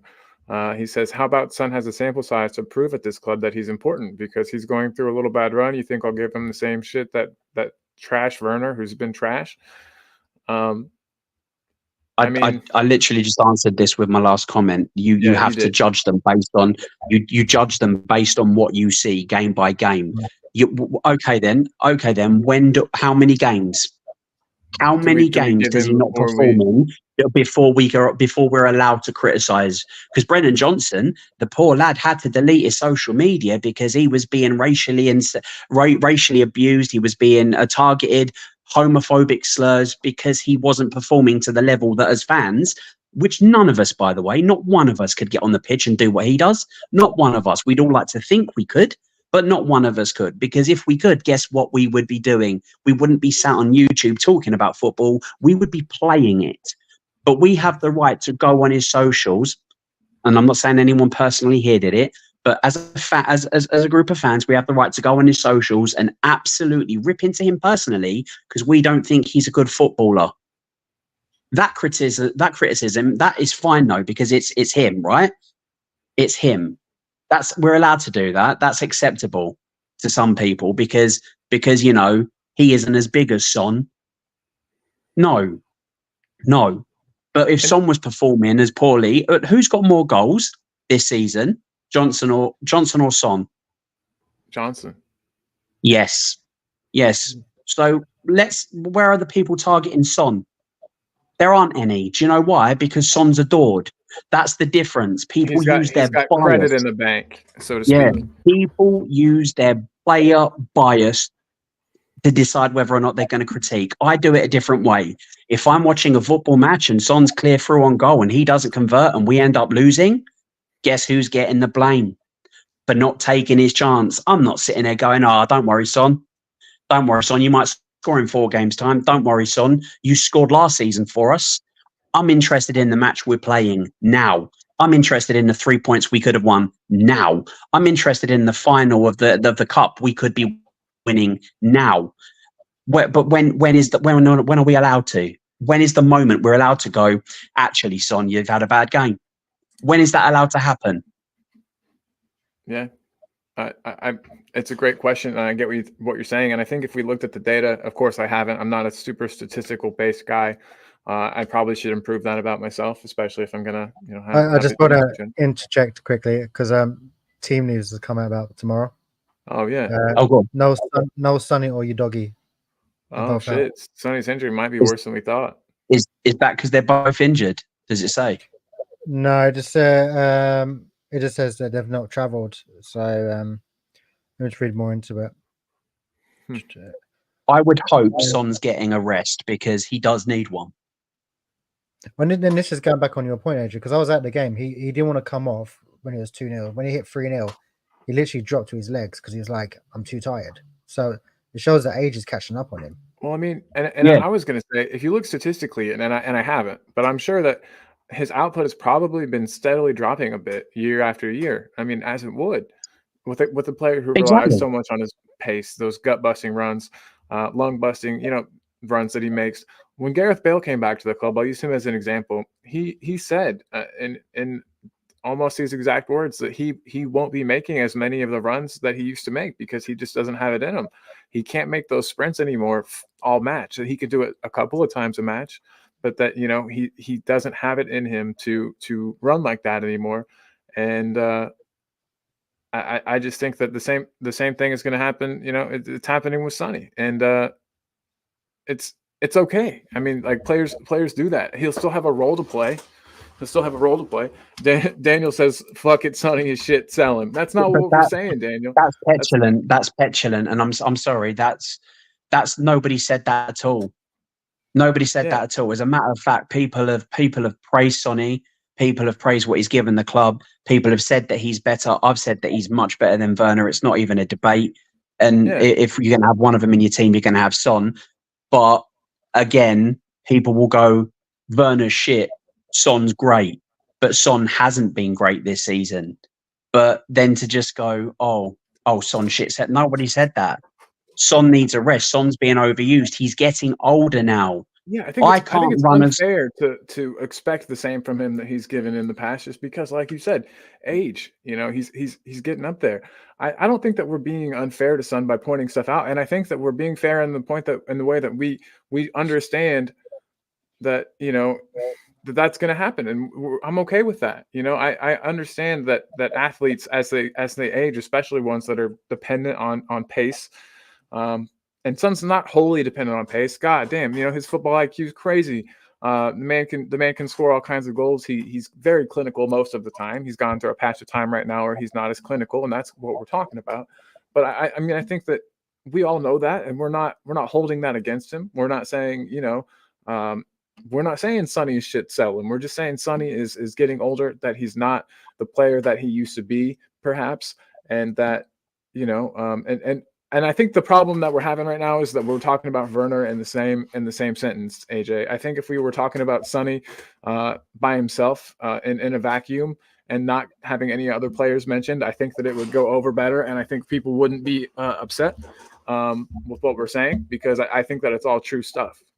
I don't think you can deny that Sonny is. If people are upset at the comparison, which, to be fair, the only comparison that I've made is when I've said that between the two of them, Son's better, he's a better finisher, he's a better player, and you expect more of him because of that. That's the only comparison I've made. But if people are getting upset by the comparison, that's their prerogative. If they dislike it, that's fine. That's their choice to. We're all different. If you don't want to slate Son, or you don't want to criticize him, and you want to accept performance after performance after performance after performance that are substandard because he's being overused, because he's too old, he can't do things in the same way anymore, that's fine. Like, I love Son. I think he's certainly one of the greatest players to play for Spurs in my lifetime. Oh, for I love sure, the man. guy. Yeah. But he is getting older. He cannot play the same way anymore, especially the intense. Like, he can't play with the same intensity. He can't do it for 90 minutes. He can't even do it one match, one not. Like, it's hard. We're talking about elite level football. All I'm saying is, if you are going to criticize one player, if someone else is doing something very similar and they're capable of more, you criticize that person as well. That's all I'm saying. I'm not saying don't criticize Werner. If you don't like Werner, don't like him. If you think he's shit, that's fine. If you think we shouldn't have signed him, I don't think we should have re-signed him. I don't understand why we did. I get why we signed him on loan initially because Son was away, but I don't get at all why we re-signed him. It didn't make sense to me. And personally, I don't think he's at the level that we need, that we want, if we're going to be competing. But he's at the club, and while he's at the club, if he is providing, if he is putting in an effort, which he did in the last game, he just didn't take his chances, but he kept shape. He was making the runs in behind. He was working for the team. He was putting in a shift for the team. Yes, if he'd have scored 2 goals, great, fantastic. People would be saying the narrative would totally change if he had scored those 2 goals. There will still be people. Like there are with Solanke. People who didn't want Solanke here that have been moaning, oh, well, he's only scored tap-ins. But guess what? They're goals we weren't scoring last season because nobody was in a position to finish them. This is exactly why Dominic Solanke has been signed.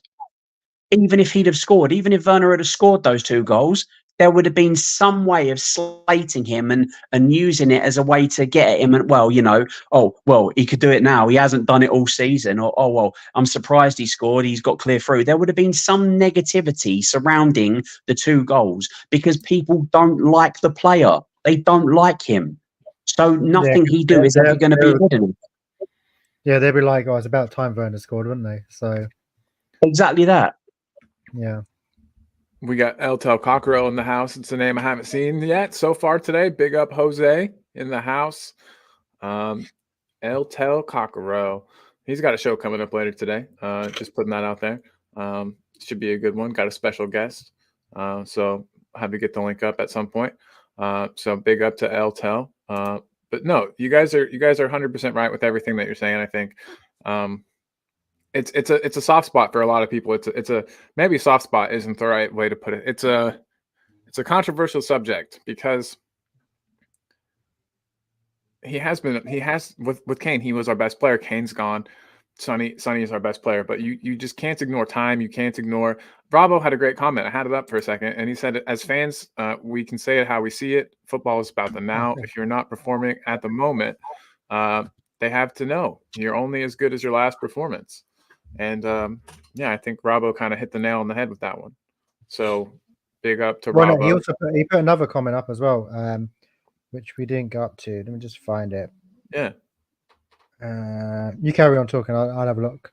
Okay, but no, I was just gonna say, Robbo, thanks for coming on the show last night, by the way. Always love getting your take on things. Sorry we had to talk about the demolition of your team, but you know, we had to do it. We had to do it. But yeah, I know that a lot of people don't want to say negative things about Son, and I don't think he's shit. I'm not saying Son's shit, like you were saying, AJ. I'm not saying Son's shit. I'm not saying that Werner is better. Is someone like Rashford now? Does he need a change? Quite possibly.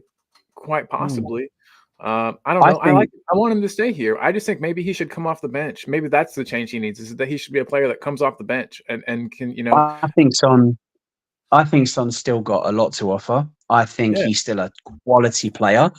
I don't think he should be captain. I stated that last season. I don't think he's leading his country is totally different to leading his club, right? And you can tell by the way he goes about his business, like, and I don't blame him. His country means more to him than Tottenham, right? And I get that. That's fine. I don't think he should be club captain. I don't think he should be starting every week. He needs to be used in the correct way. He needs to be used sparingly, because it's too much to be expecting him to play week in, week out, game in, game out. It's too much. I want to see him still at the club. And I think the new lad we've got coming in January, I can never remember. Is it Yang? Is that his name? Yes, Yang. The Korean, yeah. I think how wonderful would it be for him to be learning off of Son and Son to take him under his wing and rotate the two of them, introduce him slowly, and you know, I think I would love to see that, but nobody has said sell Son. Nobody has said Son shit. Nobody has said Werner's better. Criticizing players is totally acceptable if they are not performing. Yeah, all we said is that Sonny isn't performing to the standards that he has set for himself. That as good as he was playing last season, as good as seasons prior, you know, just that he's having a drop in performance. And I honestly think the mistake that we made, or I don't want to call it a mistake, but the fact that we mentioned him in the same sentence or breath as Werner is what is getting, you know what I mean, our point a little skewed maybe to people. We're not saying that they're comparable players and their skill level or what they've got to offer. We're just saying, I think, and I don't want to put words in your mouth, AJ, but all I'm saying is they both have missed chances this season, clear-cut chances. Neither of them have been very clinical. Sonny's obviously been more clinical, but we're just saying if you're going to critique one player for, you know, that, then it's okay to critique another player for that. Exactly. That's exactly it. I don't understand why Son is why you cannot critique Son, why you can't be why you can't be critical of his performances. I don't understand it. That's what the game is all about. That's the whole idea of player ratings. Okay. The player ratings exist. Like, did a player play well? Yeah, he had a brilliant game. 10 out of 10. Did a player play well? No, he was terrible. 1 out of 10. Right? That player ratings exist. So players get praised and they get critiqued. Son has not been great. It is totally okay to say are we saying that he hasn't been great for Tottenham? No. He's been a great servant to the club. He's been a brilliant player. So with a lot more to offer, I think, too. I mean, we're not saying that he's washed. We're not saying get rid of him. Nothing like that. So far this season, he hasn't been great. But guess what? There's still plenty of the season to go. There's still many, many, many games to go. Son has done this time and time again. He's had patches where he hasn't played well, and then he's gone on amazing runs, 7, 8, 9 goals. and finished the season in double digits, 20 goals, 21 goals. That's great. No one's knocking him for that. No one's taking that away from him. And is he capable of doing that again? Yes, he is. He's a quality player. I'm sure he'll But turn as it it around and have a good stands, season. Like everybody said, exactly. he'll probably finish the double figures in goals, almost But certainly. as it stands at the moment, Son has not been very good. And that is okay to say. Yeah. I get it. It almost does feel dirty to say it, you know. Sonny has always given his all. He's always smiling. He's always trying to G up the team and you know, with those pre-match huddles and going over and you know, celebrating with the fans, you know, and clapping the away fans. And I mean, he's wonderful. I mean, on and off the pitch, he's wonderful. But lately, his on the pitch, he just hasn't had the same output. Daniel Coy says because he's a proven fucking flop, and that's why we don't fucking like him. And I think he's obviously talking about Werner here, whereas Sonny isn't a proven flop. He's done it before. And again, all we're trying to say is Sonny's getting up there in age. His output this season isn't as good as last season. It could just be bad for him, but it could be that he's just going to slowly kind of drop off a bit, which is okay. But just going back on that, do you want a nice captain or do you want a captain that's going to give you shit? Like Sonny's want a Sonny's leader. too nice. Exactly, Sonny's too nice. You can give the team huddles, great. You can clap the fans, excellent. But you want a person on the pitch that's shouting. He's always smiling. You need a person that's going to go, look, if you don't do this, I'm going to nut you. You need like a Roy Keane in midfield, someone that's going to give you shit. Like that's my opinion. Like, Yeah, I like Sonny. Like, yeah. I still think it's time for him to go out. He shouldn't have been captain, but you need a proper captain. Like Romero captain the other day, you could tell how much he wanted that, leading the team out, and he fought for every ball like he normally does. But there was more on this, and like he was everywhere. So that's what you want as a captain, not one that's going, oh hello, yeah, no, thanks, yeah, that's a good tackle. Yeah, no, fuck off. I'm gonna do you in. Yeah, for sure. And Daniel Coy says that, you know, I asked why I hated Werner. He answered it, and he also says that. Oh God, he's gone again. I swear, do you know what? I think he does it on purpose. He's done it I think again. I tell you what, he hasn't. He's catching us out. He's just like doing the mannequin challenge. That's what it is. Like, do you remember that? That's what he's doing. God. That's going back. Jesus. Okay, I'm here. Yes, God, I'm back. I'm gonna leave my camera off for a second. Hopefully, I'll let my internet kind of catch up. But Daniel says sorry with the F word. Colin, big up. No worries, dude. You can say whatever the fuck you want here, man. We're all grown ups. I don't think any of us care. Lily White's India. Nice to see you here. Hello. Don't crucify me, but I think someone like Rashford would absolutely kill it in this system. If United decides to sell him, we should try. That's a good point. I'm going to put a star on that. I do want to revisit that 100%. Bravo instantly says, let's do a swap then. Rashford for Son. I like it. I knew that was coming. No, thank you. I think Robert had that typed already. He's like, wait, percent. Yeah. Yep. He was waiting for that. It. Yeah, it came off. He's trying to get Son last night. He was trying to get Kulu. Yeah. I'll tell you what, you didn't get 3 points, did you, Robert? Oh, slam! I apologize. I don't know. If I was Robbo, I don't know if I would take your apology. Yeah, savage. Look at this though. Adrian, Spurs diehards, the statistician, the historian, the man himself. Adrian says, "Son, 5 games, 2 goals, 2 assists. Definitely not a bad return at all." And I think all we were trying to say, and I think it all got blown out of proportion a little bit, and it's probably my fault, was that he's missed some clear-cut chances. Adrian, Adrian, away. Criticize our players. I get those, and thank you for putting them up. But there have been 2 different occasions now where Son has been clear through on goal and fluffed it and messed it up and not scored, which is exactly what Werner did against United, and people were crucifying Werner for it, but letting Sonny off. That is exactly my point. That is exactly the point I'm making. You have to go with the same energy. Stop giving players excuses. As a matter of fact, surely between the 2 of them, if one of them's going to get more criticism, it should be the guy that should be hitting the target, surely, right? With Son. Son's the goal scorer. Son's the great finisher. That's a good point. Surely he should be hitting the target. So why are we not harder on Son? But no, a player that people think is shit in Werner, and people go, oh, he's a shit player. But when he doesn't score, people go, oh, you fucking shit. Oh, he's a waste of space. But you just told everyone he's shit. If he's a shit player, why are you expecting him to score in that position? Whereas Son is a world-class finisher. Son is he's a legend of the club. If he doesn't finish, people don't get on his back about it. They go, oh, well, maybe next time. No, if anything, if you're not going to go with the same energy, be more critical of the player that's capable of more. Because if a player who's capable is putting in the same level of performance as a player that you think is shit, they're both returning the same output, which is no goals in 2 clear-cut chances. Why are you being hypercritical of a player that's terrible, but letting a player who you think is quality off? I love Son.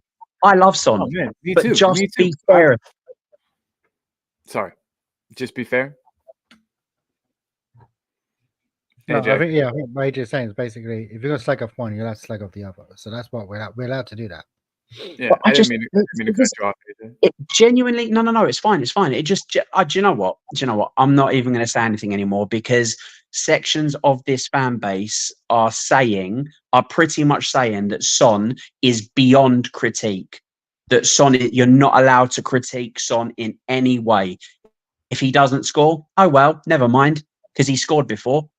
Like, we're not. So what is it? We're not allowed to. What players are we allowed to criticize? Is it only players that we don't think are good? Where is Brennan Johnson in that category now? Because he wasn't very good before he scored 4 in 4, but now he scored 4 in 4, so he must be very good. Are we allowed to criticize, or where are we not? Where are we? Who do we need a committee for the players we're allowed to criticize?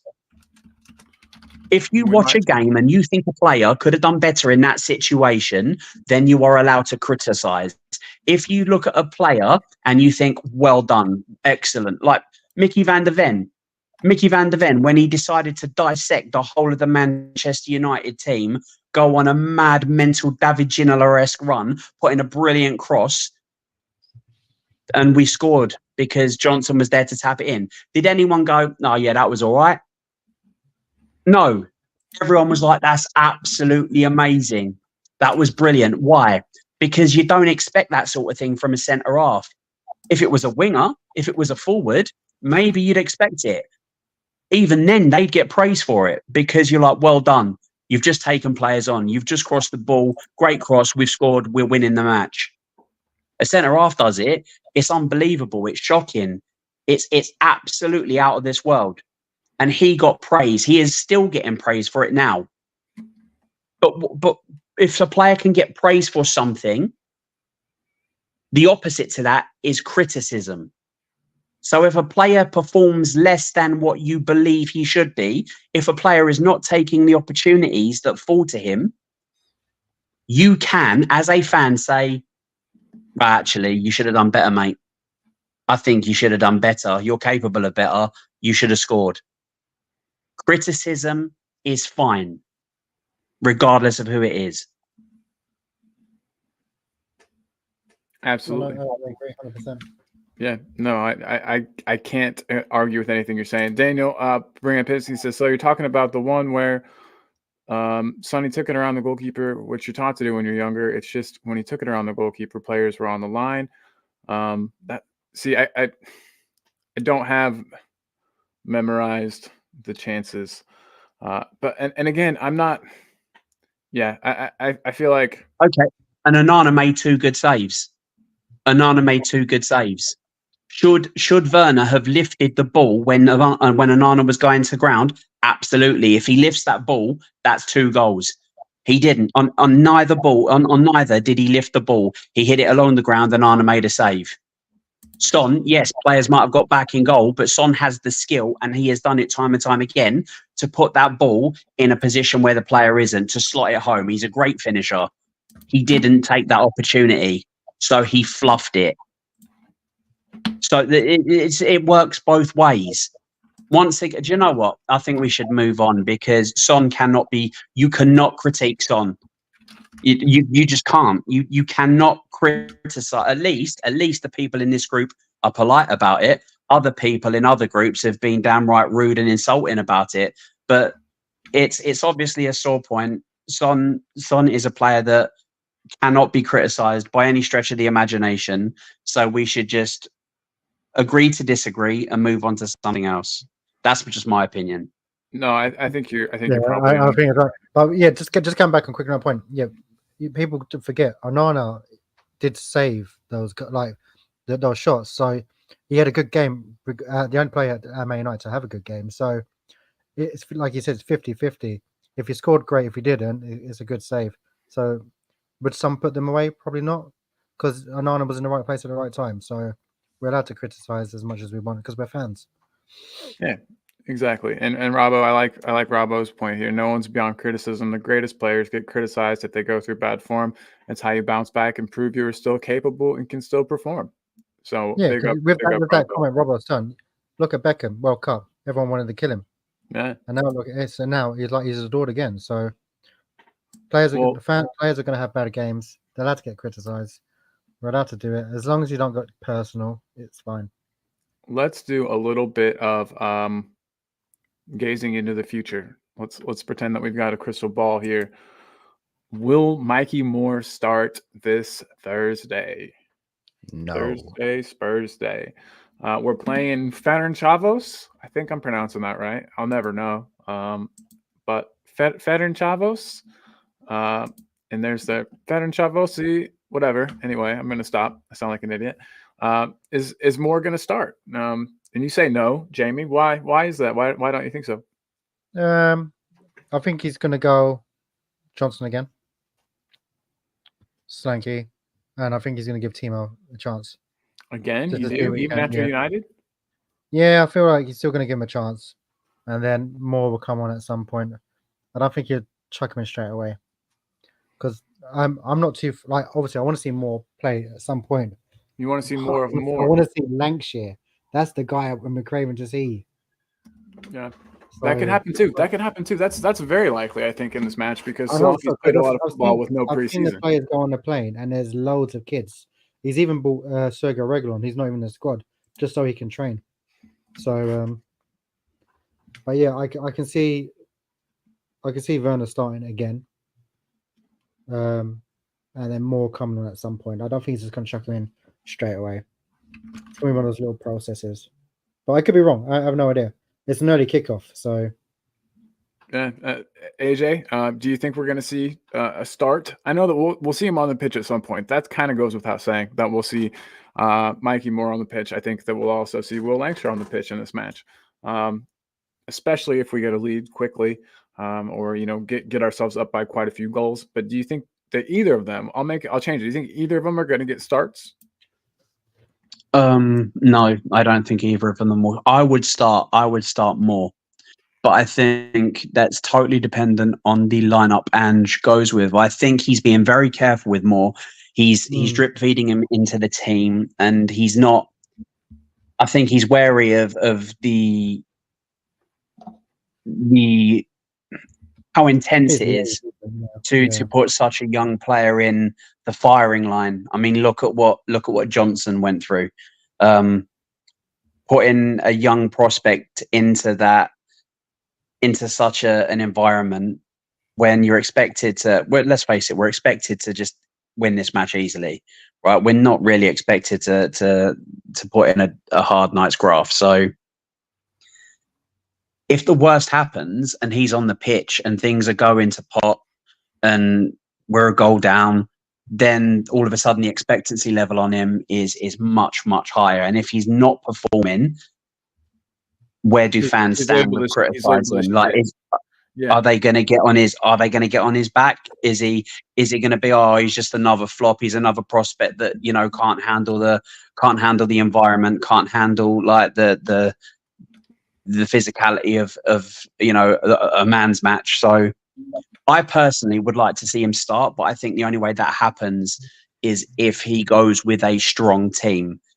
If he goes with like 7 or 8 senior players and then sprinkles it with maybe Mikey Moore, with Lancashire up front, I could see that. But if he's going to start players that haven't been getting many minutes, like he has done recently, if he's going to start with that sort of team, I think it will be Werner and Johnson out on the wings, because you need to have some sort of stability. Yeah. And I would like to see more start. I think this is a perfect game for him. I think it would be great to. What are you going to want to do? Are you going to want to give him his full debut in a match against some minnows in European competition, or are you going to want to give him his debut in a frenetic Premier League match? And especially next weekend. I say next weekend, this coming weekend against Brighton is going to be a very, very, very intense match. Are you going to want to chuck him in on that? Probably not. So this would be as good as time as any. But I just think he's taking his time with the youngsters. I think he's given them 5, 10, 15 minutes here, there to see what they're capable of and to see how they adapt. And I think that's what he's going to do at least up until half the season's gone. But it's frustrating though, because we all saw, him during preseason. We saw, how well he played. I think everyone was excited and everybody thought that we'd be seeing more of him, more. We got Dan saying, "Oh, Joey Werner again." Yeah, I agree, man. I really do agree. I think we need to see these kids. I think we need to see what they can do. And if we are going to see what they can do, what better, than against opposition that is, I don't want to say lowly opposition, because I don't want to.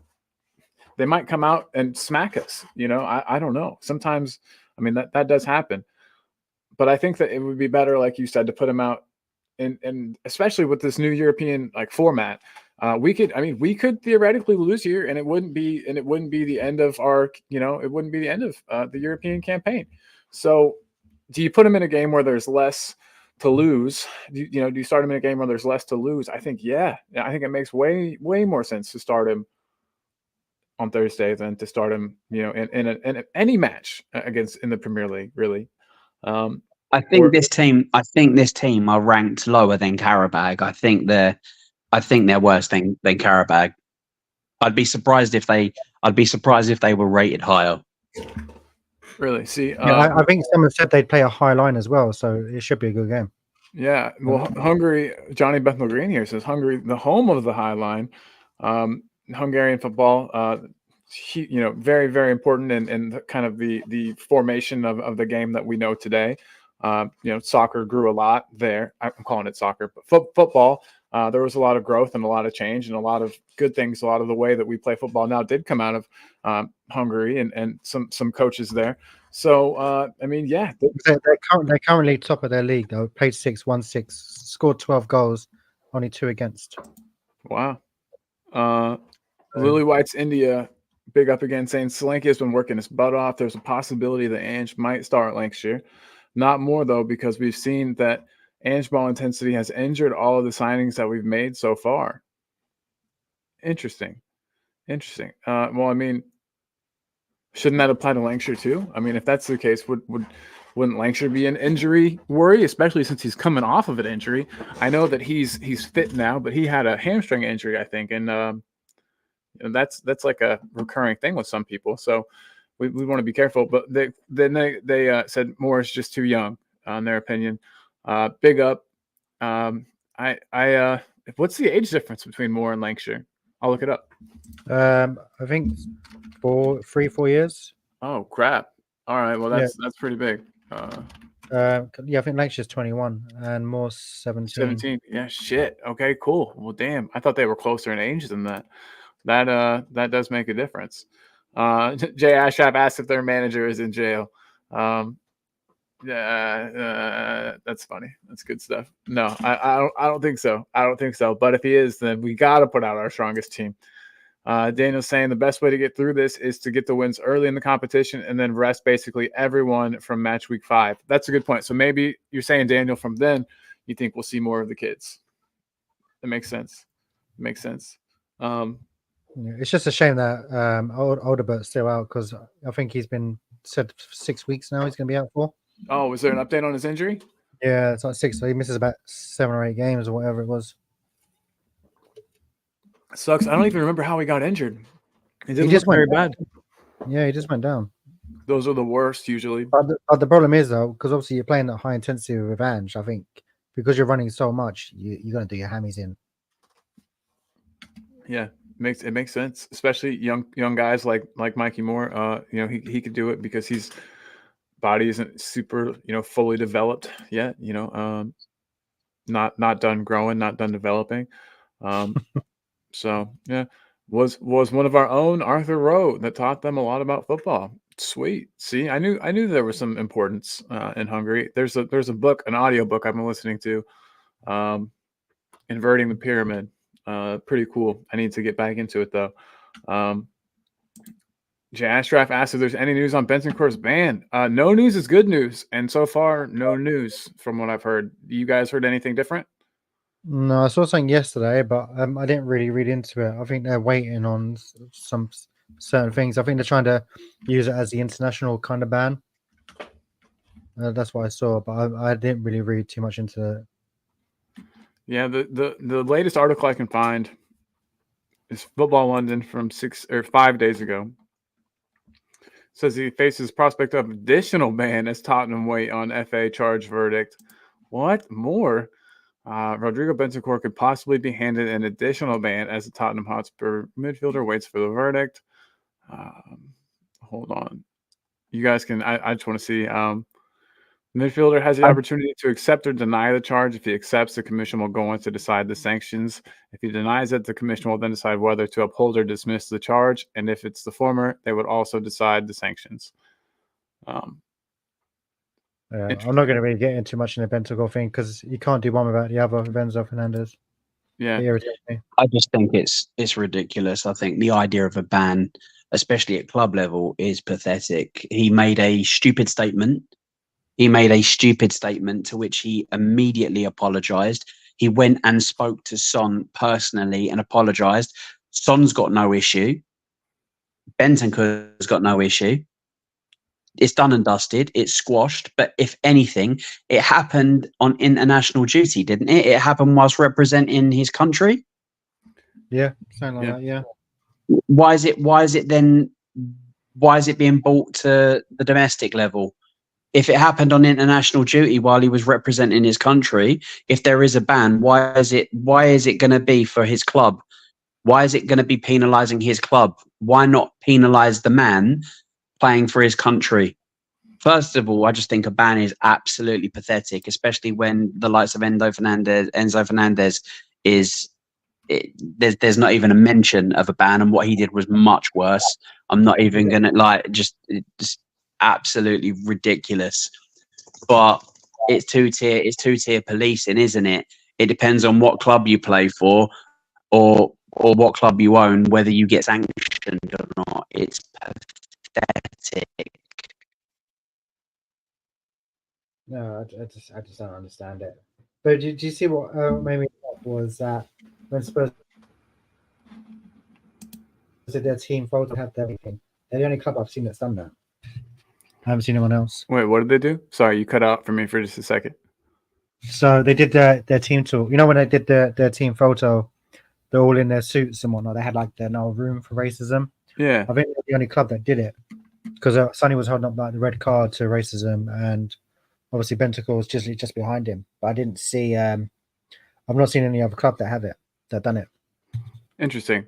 That was probably done. That was probably done on purpose. We might get AJ back, everybody. AJ comes and goes. He's like an outdoor cat. Sometimes he'll be there, sometimes he won't, but he always comes home, AJ. So he only comes on screen when we feed him. Yeah, exactly. Sprinkle a little kibble, a little cat food in there, some bickies, and he'll come. But everybody, give it up for AJ. If he doesn't come back, he was awesome today. Always good to have AJ on the show. Got a lot of time for AJ. Jay Ashraff says totally agrees with AJ about the whole thing with with Bentancur. And then Audio Artisan, one of my favorite people ever, says, how come the club has taken no action over the brawl with fans if both incidents happened on international duty? That's a great point.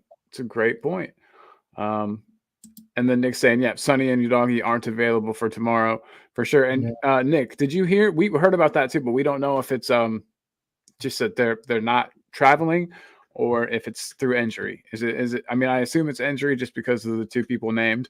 I know that there was an issue with Destiny, and then Sonny obviously has been injured. Yeah, we talked, but we couldn't tell if it was injury related or not. So if you know anything more about that, we would love to know. I think the Doggy probably one is because he kind of went off half time, didn't he, for Man United? Yeah, that's true. So the Sonny one, I don't know, he might be just too tired.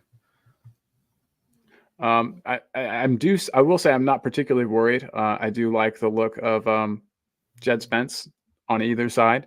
So I think that, without. It's a shame he's not in the squad though, because. Oh shit, he's not. God damn it. It'd been ideal to have him because when he came on, when he came on at half time, I was thinking, oh, okay. How is he going to they're gonna attack us down and their right hand side, brilliant. and he was brilliant again. No, handled it very well. So yeah, for a person who's plays right back, been doing left back, he's done exceptionally well. For sure. I mean, maybe he's a better left back than he is a right back. It's hard to tell at this point. We haven't seen enough of him at right back lately to compare. Because it would have been nice for like Pedro to have a little rest because we've got the game of the weekend. Yeah. But like I can't remember who said it. Play the first 5. If we can get 15 points out of the first 5, we're guaranteed. Yeah, that was our boy. That was our boy Daniel. Yeah. So if we can get through the first 5, get 15 points, then perfect. Yeah. So big up for that comment too, by the way, Daniel. I always got love and respect for you guys, all you guys, even when we don't agree. That's what's beautiful about this show and this type of thing. Spurs are playing today, though. Just to let you know, the women are playing today. Oh, nice. They played over the weekend as well. I think they ended up tying that match. Yeah, they won 4-0 against Palace. They're 2-2 against Villa, and they're playing against Charlton tonight in the League Cup. Nice. 7:15, which is live on YouTube. Oh snap! I have it going while I'm working. Yeah, but I'm going to be watching the Aston Villa versus Bayern Munich game. Oh snap! That'll be a good match. Harry Kane's going to score a bucket full. I better put a couple bucks on that. Yeah, I'm not sure if Harry Kane's fit though. That's the problem. Well, if I find out he's playing, I'm chucking a $5 on him getting a hat trick. It's pretty likely, I think. Look at this. Yeah. So we've got some quotes. Sonny and Destiny are back in London. They're working away, but they're not available for this one. Everyone else from the weekend got through the game and is good to go. This is likely coming from Ange. We've got training sessions. So we've brought young players and Reggie just to make sure the quality of our training is what it needs to be today. Whoa, look at that. I like that. We've brought young players and Reggie just to make sure our training. I think I saw Alfie Dorrington on the images. I think something, I can't remember his name. Something Hall. Can't remember his name. Drewsbury Hall. Maybe. Yeah, no, not Drewsbury. That guy, he plays for somebody else. I'm an idiot. But no. I'm looking forward to the game tomorrow. It just depends if I can watch it because the reception in the hospital is going to be terrible again. So yeah, forgot about that. I'll record it if you want me to record you a replay. I might have to take you up on that. Okay, cool. Yeah, man, no worries. I can record it on the computer and then just send you a link for it. Yeah, but we'll talk more about that. Yeah, I'm going to be in the hospital from 1 till 7, so I won't get back until late. Yeah, I got you, man. No worries. We'll talk more, but I got you back. But that point about Regulon there, I think, is super telling. We've brought young players and Regulon just to make sure the quality of our training is what it needs to be today. Holy shit. Tell me you don't have a player in your plans without saying you don't have a player in your plans. Damn. He's got no future. We are, mate. Do what? As Andrew said, that's just who we are, mate. Yeah. Shit. Reggie's literally picking up a wage as a training left back. It's like having a third choice 40-year-old training goalkeeper. Yeah, man. And he's probably not making peanuts. Let's look up his wage. I think he's on a decent amount. I think he's at least 60, surely. Tyrese Hall. There you go, Ronnie. Yeah, thank you. I don't know. I'm just trying to remember his name. So he makes Why is this giving this to me in dollars and for the year? Oh my god, hold on. Americans shit. Yeah, I was thinking. Yeah, 53,000 pounds a week. yes, yeah. So Roundtable said 50. Yeah, I thought around the 50 mark as well. Yeah, shit.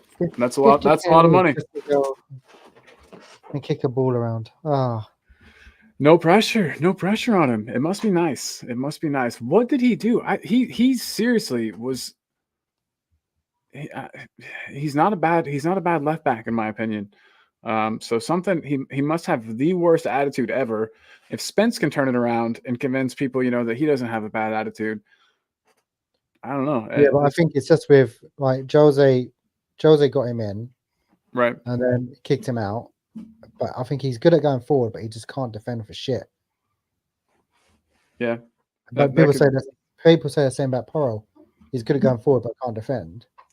But at least Porro, that guy has got so much passion. It's unbelievable. Oh yeah, and he'll take a long shot. We don't have very many players that are willing to take a shot from range. Well, Porro will do it. He did to Solanke, like just thumped it, went through everyone. Yeah. Like if he just put that away, that would have been quality. Because he put on Instagram, didn't he, Porro, and he goes, "I'll let you off because you scored." Yeah. So I love Porro. I think Porro is probably my favorite player this season. So I have one every season, future captain, perhaps future captain. But I was going to ask everybody in the chat too. This is not Spurs related, but how does my mic sound on a scale of like 1 to 10? 10 being great, 1 being absolutely trash. Because I'm trying to get the settings with it right. I got a new mic, and I can't quite get it figured out. I listen back and I'm like, ugh, sounds shitty. So if everyone would let me know if it sounds okay, that would be really nice. I would appreciate that. It sounds fine to me. Like I can't see an issue. Backstage when we was playing about, it was terrible, but it's been all right so far. Okay, good deal. Good deal. Ronnie's saying that he gets the same as VDV. VDV needs a new contract. Oh, he'll get one this summer, don't you think, Jamie? That we'll offer VDV more money this summer. Me if Spurs go next season trying to give him another contract, because I'd be gutted because how he's performing. I reckon they're going to start trying to put bids in. Yeah. Oh, absolutely. He's such a good player. He's so integral. But you also remember as well with Van der Ven, no one wanted him. They wanted that Tasoba guy from Leverkusen. Everyone's like, "Oh, we don't want Van der Ven." It's true. And now we're like, "We love Van der Ven." What would we do without him? Yeah, we can. He's so key to our team. He allows us to play that high line. He's the break glass in case of emergency, in case of a player gets in behind. Yeah. Go get him, Van de Ven. Go after him, Mickey. And he does it. 9 times out of 10, he can make the recovery tackle. I'm trying to think tomorrow, who's he going to play in defense? So, because obviously QT's back, so that's fine. Will he play Van der Ven, or would he have someone else? But I don't know who else we've got in defense. We can't have Ben Davies, surely. No, we will. We will. I would put money on us playing Ben Davies at fullback, or not fullback. Sorry, at center back. I would almost bet my life on it. But what about left back? We've got no left back. Correct me if I'm wrong. Didn't Mikey Moore play left back a little bit during preseason? Oh, Archie Gray. You probably put Archie Gray left back, wouldn't he? Oh yeah, true. But I thought for sure that Moore played as a fullback at some time during preseason and looked okay. He's a player that can kind of play anywhere. To be fair, but yeah. I'd say. So if you're going to go defense, you can have Vicario in goal. I think he would start Porro. So it'd be Porro. It'd be Porro, Romero, Davies, Archie Gray. I reckon Bergville will start. I reckon he has to because he got to take him off. It was Donnelly that played left back in preseason. Okay, thank you guys. Oh, yeah, I appreciate you. Yeah, and then midfield, I think it'd be Bergville, Kulu. Who else? Basuma. So do you reckon it'll be Ben Davis and Archie Gray at center back? I reckon. No. I reckon Archie Gray will probably go left back. Or he'll put. Well, let's throw it to the chat too. Who do you play in the defensive line tomorrow? I'm gonna make a little banner here. Yeah. So and then midfield. I don't know. I think you might drop Kulu. I think Madders will start this one. Yeah. Yeah, definitely think Madders will start this one with Bergville, and Basuma. Because Basuma didn't play, didn't he? And then obviously we've got up front Solanke Johnson and Werner. I don't think Solanke's going to play. You don't think? Well, I don't think he start Lancashire unless he does Kulu as a false 9. Wait, why don't you think we'll play Lancashire? I just don't think he'll start him straight away. I think he'll come on. I don't think he'll be up front. I don't know. So audio saying again that it was Donnelly that played left back preseason. My fault on that. That's me being an idiot. Daniel, though, is saying that he won't play Archie left side. We know from preseason that Archie got a lot of time as a center back preseason. So I'm honestly thinking that we see him. AJ says, "Sorry guys, battery died." No worries, bud. You can come back if you want. But you're always welcome, man. You're always welcome. You're part of the squad. You're more than a squad player for us. You're a starter. We've recruited AJ and Robbo. Yep, exactly. We've got them in. They're stuck. Audio Artisan says might play Gray and Cootie at center back with Poro and Davies at fullbacks. Not a bad shout, honestly. Mm-hmm. Daniel says that Poro won't play tomorrow. Archie will be on the right side. That makes the most sense, I think, for that position. I thought whenever we signed Archie Gray that he was going to be our right back option, to swap out with Poro. So then this is to Daniel then. Who plays left back then? Because Reggie's not in the squad, is he? Yeah, it's tough. I almost knocked a bunch of shit over. Sorry about that, everybody. But no, it's a tough question to answer. Is Regon in the Europa League squad? Asks Wayne Bonner. First off, good day, Wayne Bonner. Good to have you here, buddy. Always good to see Wayne. Wayne's been here since dinosaur times, since this all started for me. I don't think he's in the squad. Let's look it up. Tottenham Europa League squad. So Davis left back, yeah, Davies. So it's loading up now, taking forever. Goalkeepers, defenders. So Radu Dragic, Destiny, Christian Romero, Pedro Porro, Ben Davies, Mickey Van de Ven. Those are the only recognized defenders that we've got. Okay. And then midfielders, they have Archie Gray in there, who we might think. I guess Basuma could get away with playing center back if this team's as bad as everybody says they are. Yeah, that's real weird. It's real weird that they didn't choose either Reguilon or Jed Spence to be in the Europa League squad. And instead we've got 5 goalkeepers. Vicario, Forster, Brandon Austin, Alfie Whiteman, and Luca Gunter. And that's bizarre to me. Let me make sure this is accurate. But it's on the Europa, like the UEFA website. Yeah. Super so it weird. probably will be Davis left back, Archie and Kutu, and then who have we said else? I can't remember. Out on the right. Yeah. That would be So it'd be Gray, Archie Gray. Trying to think else. Because Yeah, Drag is out. So yeah, Davies will have to play left back. There's almost no other way around it unless they play Donnelly. Donnelly's not there. He's at Leyton Orient. You're right. Son of a fucking bitch. Okay, well, again, pardon my language, everyone. If there are any children watching, apologize to them for me. We had to bring those goalkeepers because they are homegrown and club trained. We didn't have enough to meet the quota without them. Thank you. Boris, what's up, Boris? Long time no see. Boris says the Alfie, Brandon, and Gunter are all for the club trained quota. Thank you, guys. I appreciate you kindly telling me that. It's something I should have known, but you guys are awfully nice. And Roundtable Talk telling me to watch my filthy fucking mouth. I like that. I like that a lot. Big up. But yeah, I can't figure out this back four to save my life. We're gonna have somebody weird playing at fullback. Is pretty much the only answer, because you got to put Archie Gray somewhere. You would think right back makes the most sense because he got time there for Leeds. So Unless he just chooses one of the kids that has brought with him, and then he puts them in centre back. yeah, but who? I mean, so But it depends. Like I said, we don't know until we see the training video at some point later on today. yeah. I mean, Pedro Porro might have to play. He might have to play right back so that we could play Archie Gray left back. I don't know. This is super weird. Super weird. I would, and it sucks that you can't change. I wonder when we can change the squad. I mean, it would be nice if you could chop and change kind of at will, but I think you it's can't. January when you get new signings, isn't it? Makes sense. That makes the most sense. Yeah. Because I just feel like we've got midfielders in here who don't need to be here. Like, Odebear it'd be nice to be able to yank him out because he's hurt. Obviously, we didn't expect him to get hurt. We thought he'd get minutes in this competition, I'm sure.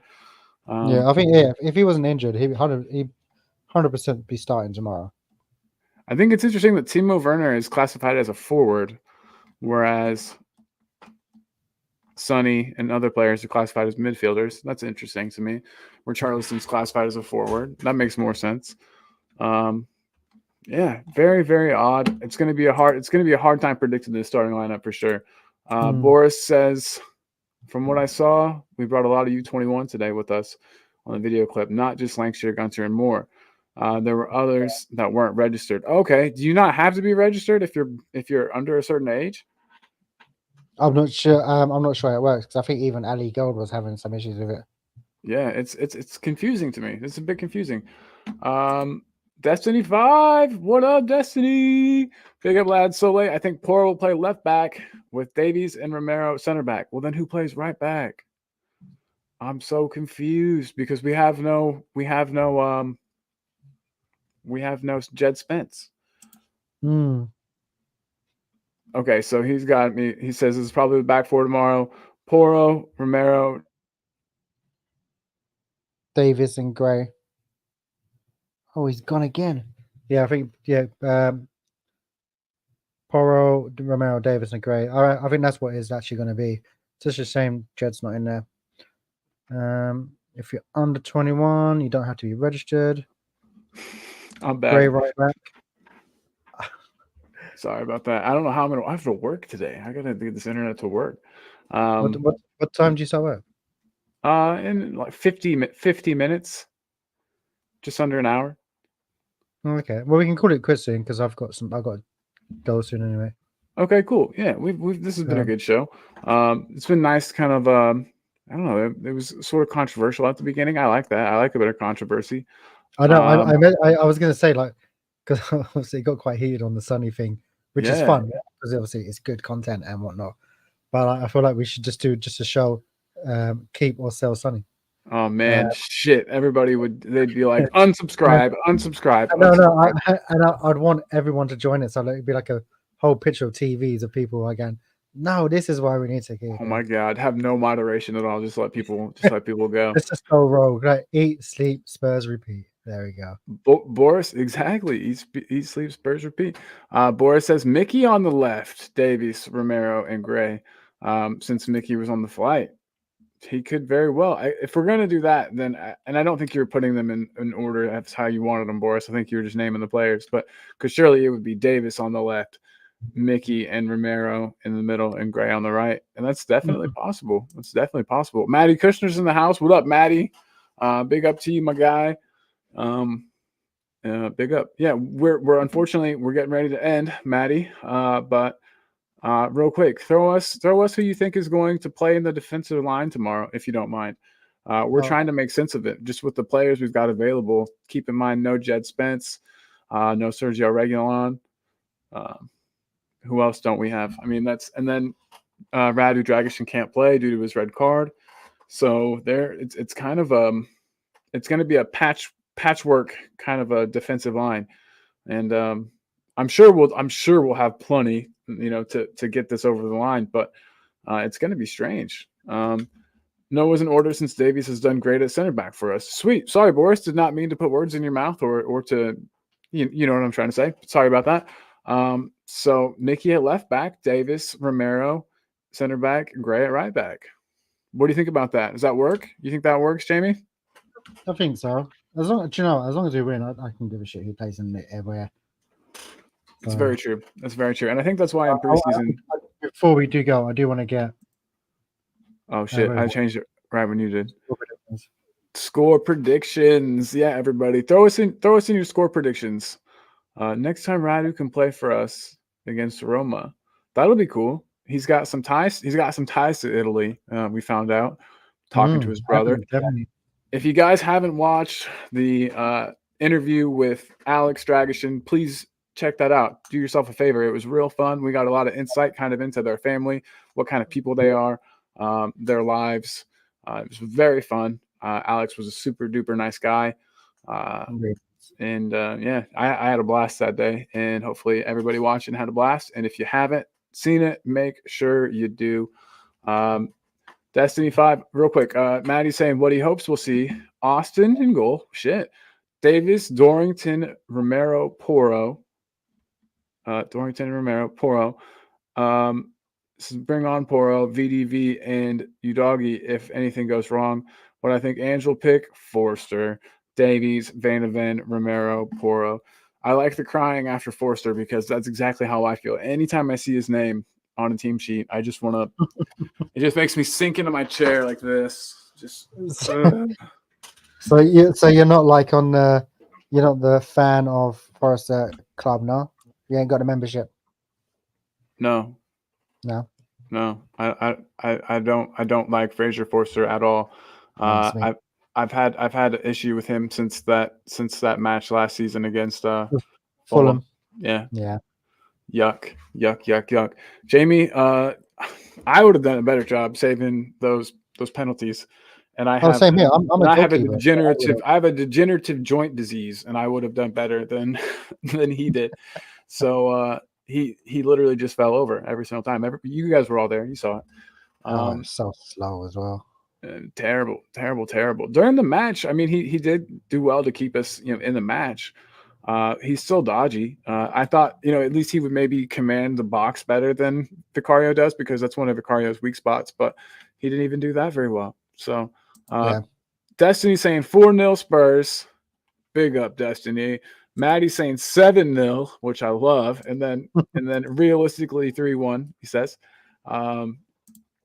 Nick is saying 3-0, 3 in a row. Boom. I would love it. Boris, I'd say 4-0 or 5-0 since we ain't got Son or Odebear unless we play Mikey Moore on the left, since Werner is an Ange-type winger, but everyone screams at him. Ooh.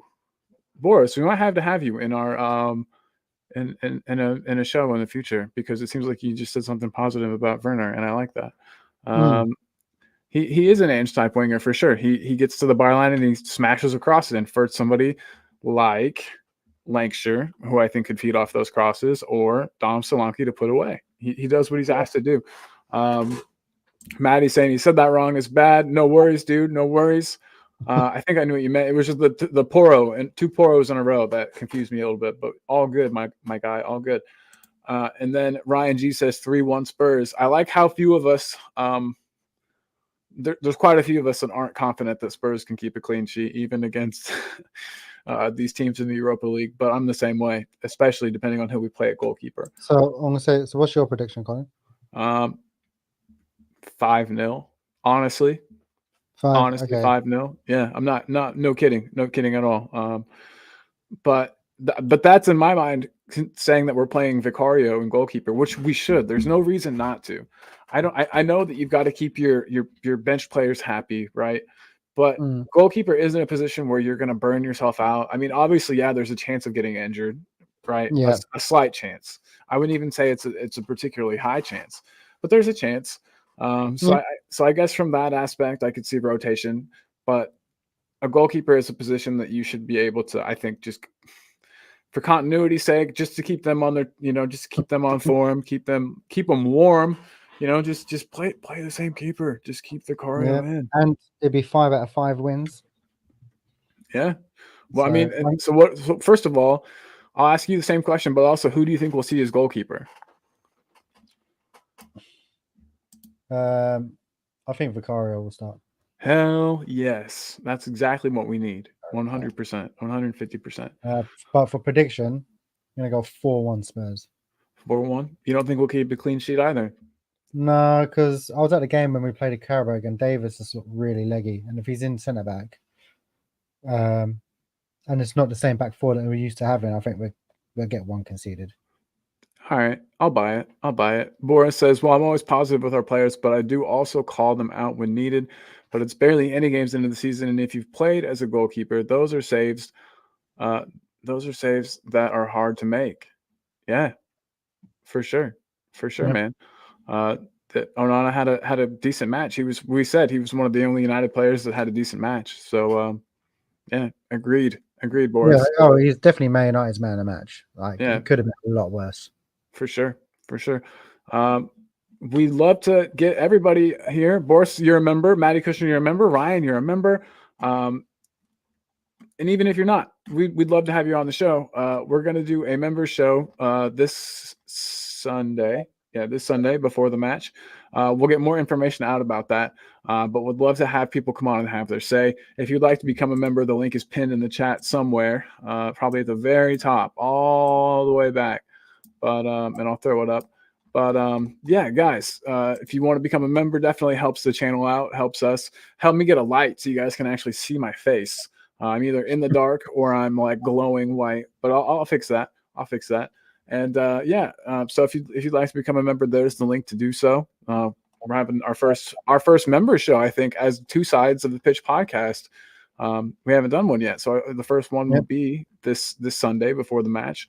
And yeah, guys, it's been great. It's been wonderful. What have I missed? Benny Guy, what's up, Benny Guy? Says, to tell you the truth, Stupid High Lines are proudly sponsored by BetMGM and fellow rich associates. You know it. We all know it. XG equals bettering terminology designed for the riches. A betting terminology designed for the riches. I learned something from Shakespeare. Football Club, United Kingdom. Ooh. There you go. Benny Guy, what's up, man? I don't know if I've seen you around these parts. So hit the like, hit the subscribe. Make sure that we see more of you. We're getting ready to end today, unfortunately. I feel bad that you came at the end. We're 10 away from 1,100. So oh shit, guys, look at that. 10 away from appreciate if you could get us there. Yeah, help us out. We're climbing. And Ryan G says, great show, guys. Take care. Ryan, thanks for being here as always. We'll see y'all tomorrow. I'm sure we'll do something tomorrow. When has Spurs got Wolves? Soon, isn't it? Let me look it up. Ryan will beat me to it, but I'm gonna say, because if we could, we'd do a watch long for that game. So, and hopefully have Ryan on. Looks like it's not until December 29th. I might be in London at that time. So that means I can finally meet you properly. Yeah. You see, he almost beat me. He said December. Yep. And Maddie says, great show. The 5 minutes he's been on. Big up back, Maddie. Appreciate you, man. And everybody, like I always say, no matter what, if we disagree on stuff, like we're all Spurs fans, our opinions are all equally valid. We're all just, saying what we feel and what we think and wanting the best for our team. And then, like I also always say, just be good to yourself and be good to those around you. It'll make your life better. It'll make their life better. The world will be a better place. Just be nice. Just be a good person. But yeah, any closing out words? No, I think you said it. Be nice to each other. Just don't make it personal and support the club. So even if the followers that we've got, or followers, the subscribers we've got, and the different fans, just be nice to each other. You can have banter, just don't get personal. Yeah, for sure. Yeah. Unless they hit you off. No, I'm joking. Right, unless you're mad, and then just do whatever you want. Benny Guy says, go back to last season. We've been rolling until we met Chelsea game. Suddenly we introduced high lines. That was too obvious. Interesting stuff, Benny Guy. Is there a conspiracy at hand here? Who knows? I'll have to look more into it. We'll talk more about that in the future. But guys, it is about that time. So Jamie, I always ask, what's your last words, buddy, before we play them out with the intro? Just love each other. Oh, yeah, just love each other. Get if you're suffering with any issues, mental health, just talk to someone. Definitely, because we all hide behind a smile. So yeah, big love to everybody. Yeah, and we've got a WhatsApp group. We need to get that out there so more people can join in. And you can Yeah, reach out yeah, to we us do. if you need anything. I can't remember what we called it, to be fair. I think it's just called Two Pods, isn't it? I think So if so. you guys want to join the WhatsApp group, it'd be easy to get hold of you guys if you want to come on the show. Just Colin, you got more people's details than I do, to be fair. Yeah, I'll get it out. I'll get it out there. Hopefully You we reach can out spread to it around. Colin, or we can do a Telegram or Discord, anything like that. But it's easier. For other Yeah, people. yeah. Definitely need a way to get everybody together. I'm working in the casino industry for 25 plus years, seen some shit. Benny guy, I might need to have you on the show sometime. That sounds super duper interesting. Well, I worked for William Hill and Coral. Really? Did you really? Yeah, I was a manager. Why have you ever told me that? Because I hated working for a betting company. The reason why I left, I know we're supposed to be leaving. The reason why I left is I don't like people losing the money, because obviously we're supposed to have gamble care, but the company don't really care about that. So we had one guy who spent like pretty much his whole life savings and lost his family and killed himself literally a week later. Oh, fuck. And then all we got told is keep letting them gamble. Yeah, it's horrible. And then I got threatened to be stabbed because people lose their money. So I left. That's sort of like that's why I left working in the news. I used to work in the news my first day. You've seen the original Ghostbusters movie, right? Where they're like, we got one, and they're like ringing the bell, and they're all excited, and like the alarm's going off, and they're getting their first call. I was working. It was my first day working in the news, and I'm in the writers' room where all the producers and stuff are, and they were exactly like that. We got one. We got our opening. We got our lead story, and it was about a kid that had drowned 45 minutes prior. And they were like, somebody get his parents on the phone. Like, we need to talk to them. And I'm like, holy shit, this kid just died. So yeah, that's when I decided it wasn't for me. I stuck around there for a while, unfortunately, because I needed a job. But yeah, so I get you. A lot of industries are not geared towards helping people in any way. No. Someone's grief is someone's news, and they're happy about it. Yeah. So, awful shit. Definitely. Sorry guys, we went off on a tangent. Thank you everybody for joining. We'll be back. I'll probably be back tomorrow. Jamie is going to be indisposed. Is that how you would say that? Jamie is not going to be around. Basically, Colin's going to kill me off. So if anyone wants to jump on as a replacement, I know Robbo was going to be on his way to Egypt. AJ, if you're still in the crowd, if you want to jump on, or anyone else that's been in the chat, just want to replace me for a couple of days, because I've got some family stuff I need to sort out. But I'll be available back on Sunday, or maybe a watch along. Yeah, see, exactly. And then just because I know he would do the same for me, and he will do the same for me, I want to post in the link for Eltel Cockerell here. Like I said, we got each other's backs. He do it for me. So there is the link to Eltel Cockerell. He's got a show later today, guys. So tune into that. He's got a nice guest. I think it's on 10 p.m. your time, maybe. I don't know. Soon. 4 p.m. mine, 10 p.m. your. Yeah. So I think it's on at 10 p.m. So make sure you guys get over there and check it out. Should be a good one. Big love. Got to support the family. We all got to support each other. So big love. And yeah, talk to you guys soon. See you next time. Bye. I don't have the outro queued up. So first I'll play this. There's not been much wheeling and dealing. No, I'm not a wheeler and dealing. No, fuck off.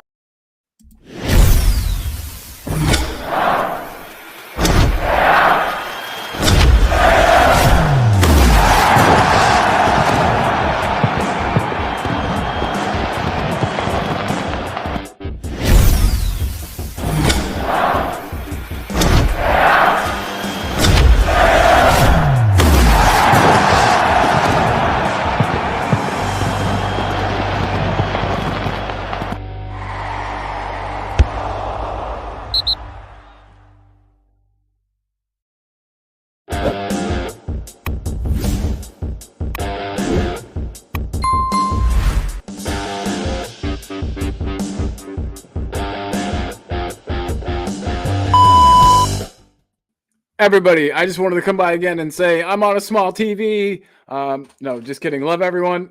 Just wanted to say again, have a great day. We talked about some heavy shit there at the end. Sorry about that. This is always a football page first and foremost. Love you guys. Everybody have a great day, and we will see you on the next one. Peace. And end stream.